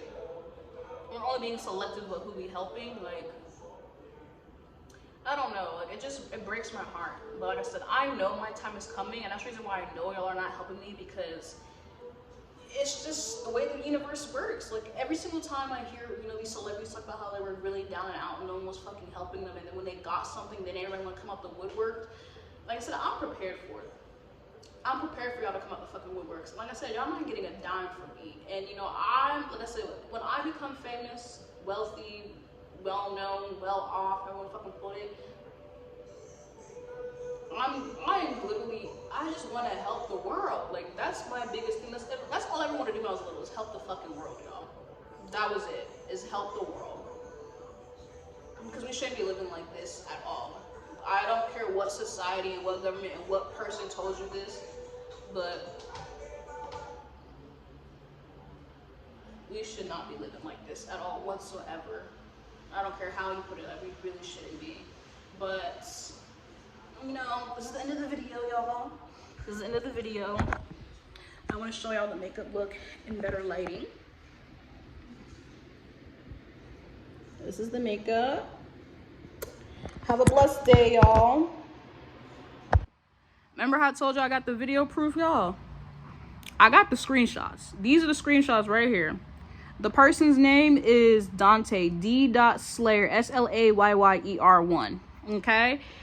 This is the picture that he commented on. Okay? He says, yo, I heard Matthew and you hooked up at Pendleton. Then he put the little eyes.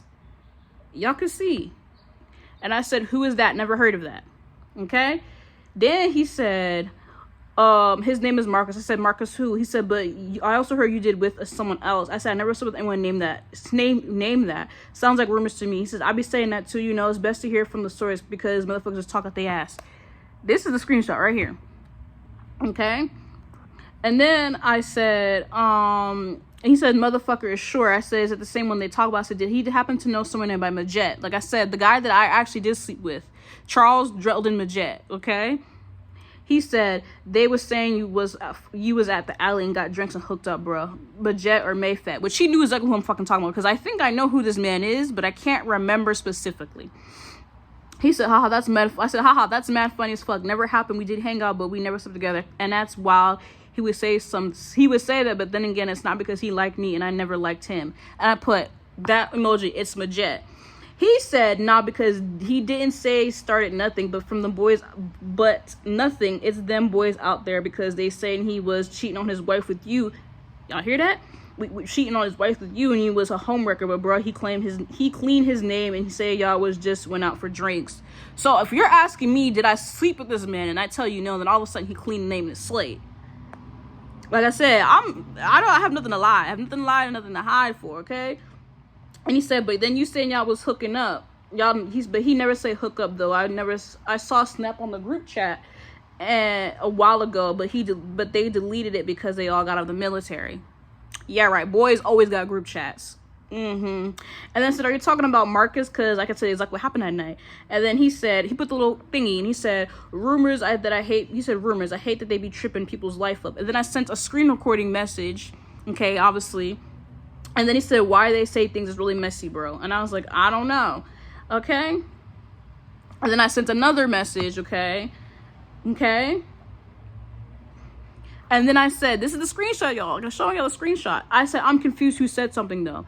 It was someone on the chat. I think that the way the boys say that is because he was married to her and they said she was pregnant with his second child when y'all hung out, which I knew because he even told me this. And I said, well, that's crazy. I never slept with him. I knew exactly who slept with. And he said, yeah, he told me that he told me that. And that's why I was like, nah, backing off. I was just looking for friends and that's it. Plus he knows exactly who I wasn't fucking with him. So they blamed me and called me a homewrecker for his actions. Oh, that's funny. He said, that's wild, bro. They gave all. Okay, so this is literally, you know, the last part of the screenshots, y'all. The last part of the screenshots. So I said, okay, so how do you know this info and who are you? He said, my name is Dante. And I said, honestly, I'm used to people trying to make me the bad guy. You worked in the same company as them? And he was like, I was a friend with Joe, but I got deployed and got out. And we lost in touch. And I'm just like, I have no idea who these people are. I only know Charles and his roommate, okay? We used to make fun of him a lot. Sorry, we did. And then I was like, who's Joe? I said, they added me to the chat, Joe Hernandez. And I'm just like, who the fuck is this? Y'all hear that? And then I was like, was this the same chat where they made the bet to get with the girl before the new year? Yeah, I knew about that, Majet. Like I said in my YouTube video, I know about that. And he said question mark. He put the little, like I said, he put the little hands. And this was December 18th, 2022, y'all, that this happened. 6:25 p.m. Okay, mind you, it's 2024, y'all. One as I say this, y'all, and they still, little birdie keep telling me y'all still trying to make me seem like I'm the bad guy, a negative person. I don't be doing shit to nobody. And then I said, well, thank you for talking to me. You seem real cool people and pretty too. Maybe we can talk over time when I get Wi-Fi. And then I said, LOL, well, I don't know you or what you look like right now, and I'm just focusing on myself. And I said, how do I seem cool if we never met? And that was it. That was in the message. Because, like I said, y'all, like I said, people really be out here trying to slander my name for what? For what? I don't be doing shit to nobody. But yeah, like I said, I stay with the, look, this is my old phone. I stay with the screenshots. Look, this is it, right? Well, this is the video, but I can't upplay it because I don't got news. Oh, maybe I can. I can't really play it. But what day was that? Yeah, December 18th, 2022, y'all. Okay? December 18th, that video was at 6:02. That first text was at 6:06 p.m. 222, as I said this, y'all. Like I said, I stay having the receipts. And this is the picture exactly. Right here. This is the picture right here that he answered to. December 16th, 2022 at 3:24 p.m. This is the exact picture, y'all, that he took a message of. This guy named Dante. And he messaged me. I posted on Instagram. This is the day. This is when I had my orange hair. And I was in my hot Cheeto Puff fucking era. Like I said, y'all, I have nothing to fucking lie. I'm just tired of you people who lie on my goddamn fucking name. I'm starting rumors and shit about me. Sorry, look at my makeup. Anyways, I know I'm just so beautiful. And I know I have a lot of good energy and good spirit. And y'all really just want to out here take it all and be energy vampires and demons and shit. But never that. Never that. Never that. So yeah, it's crazy. It's crazy. Like I said, people, I be getting the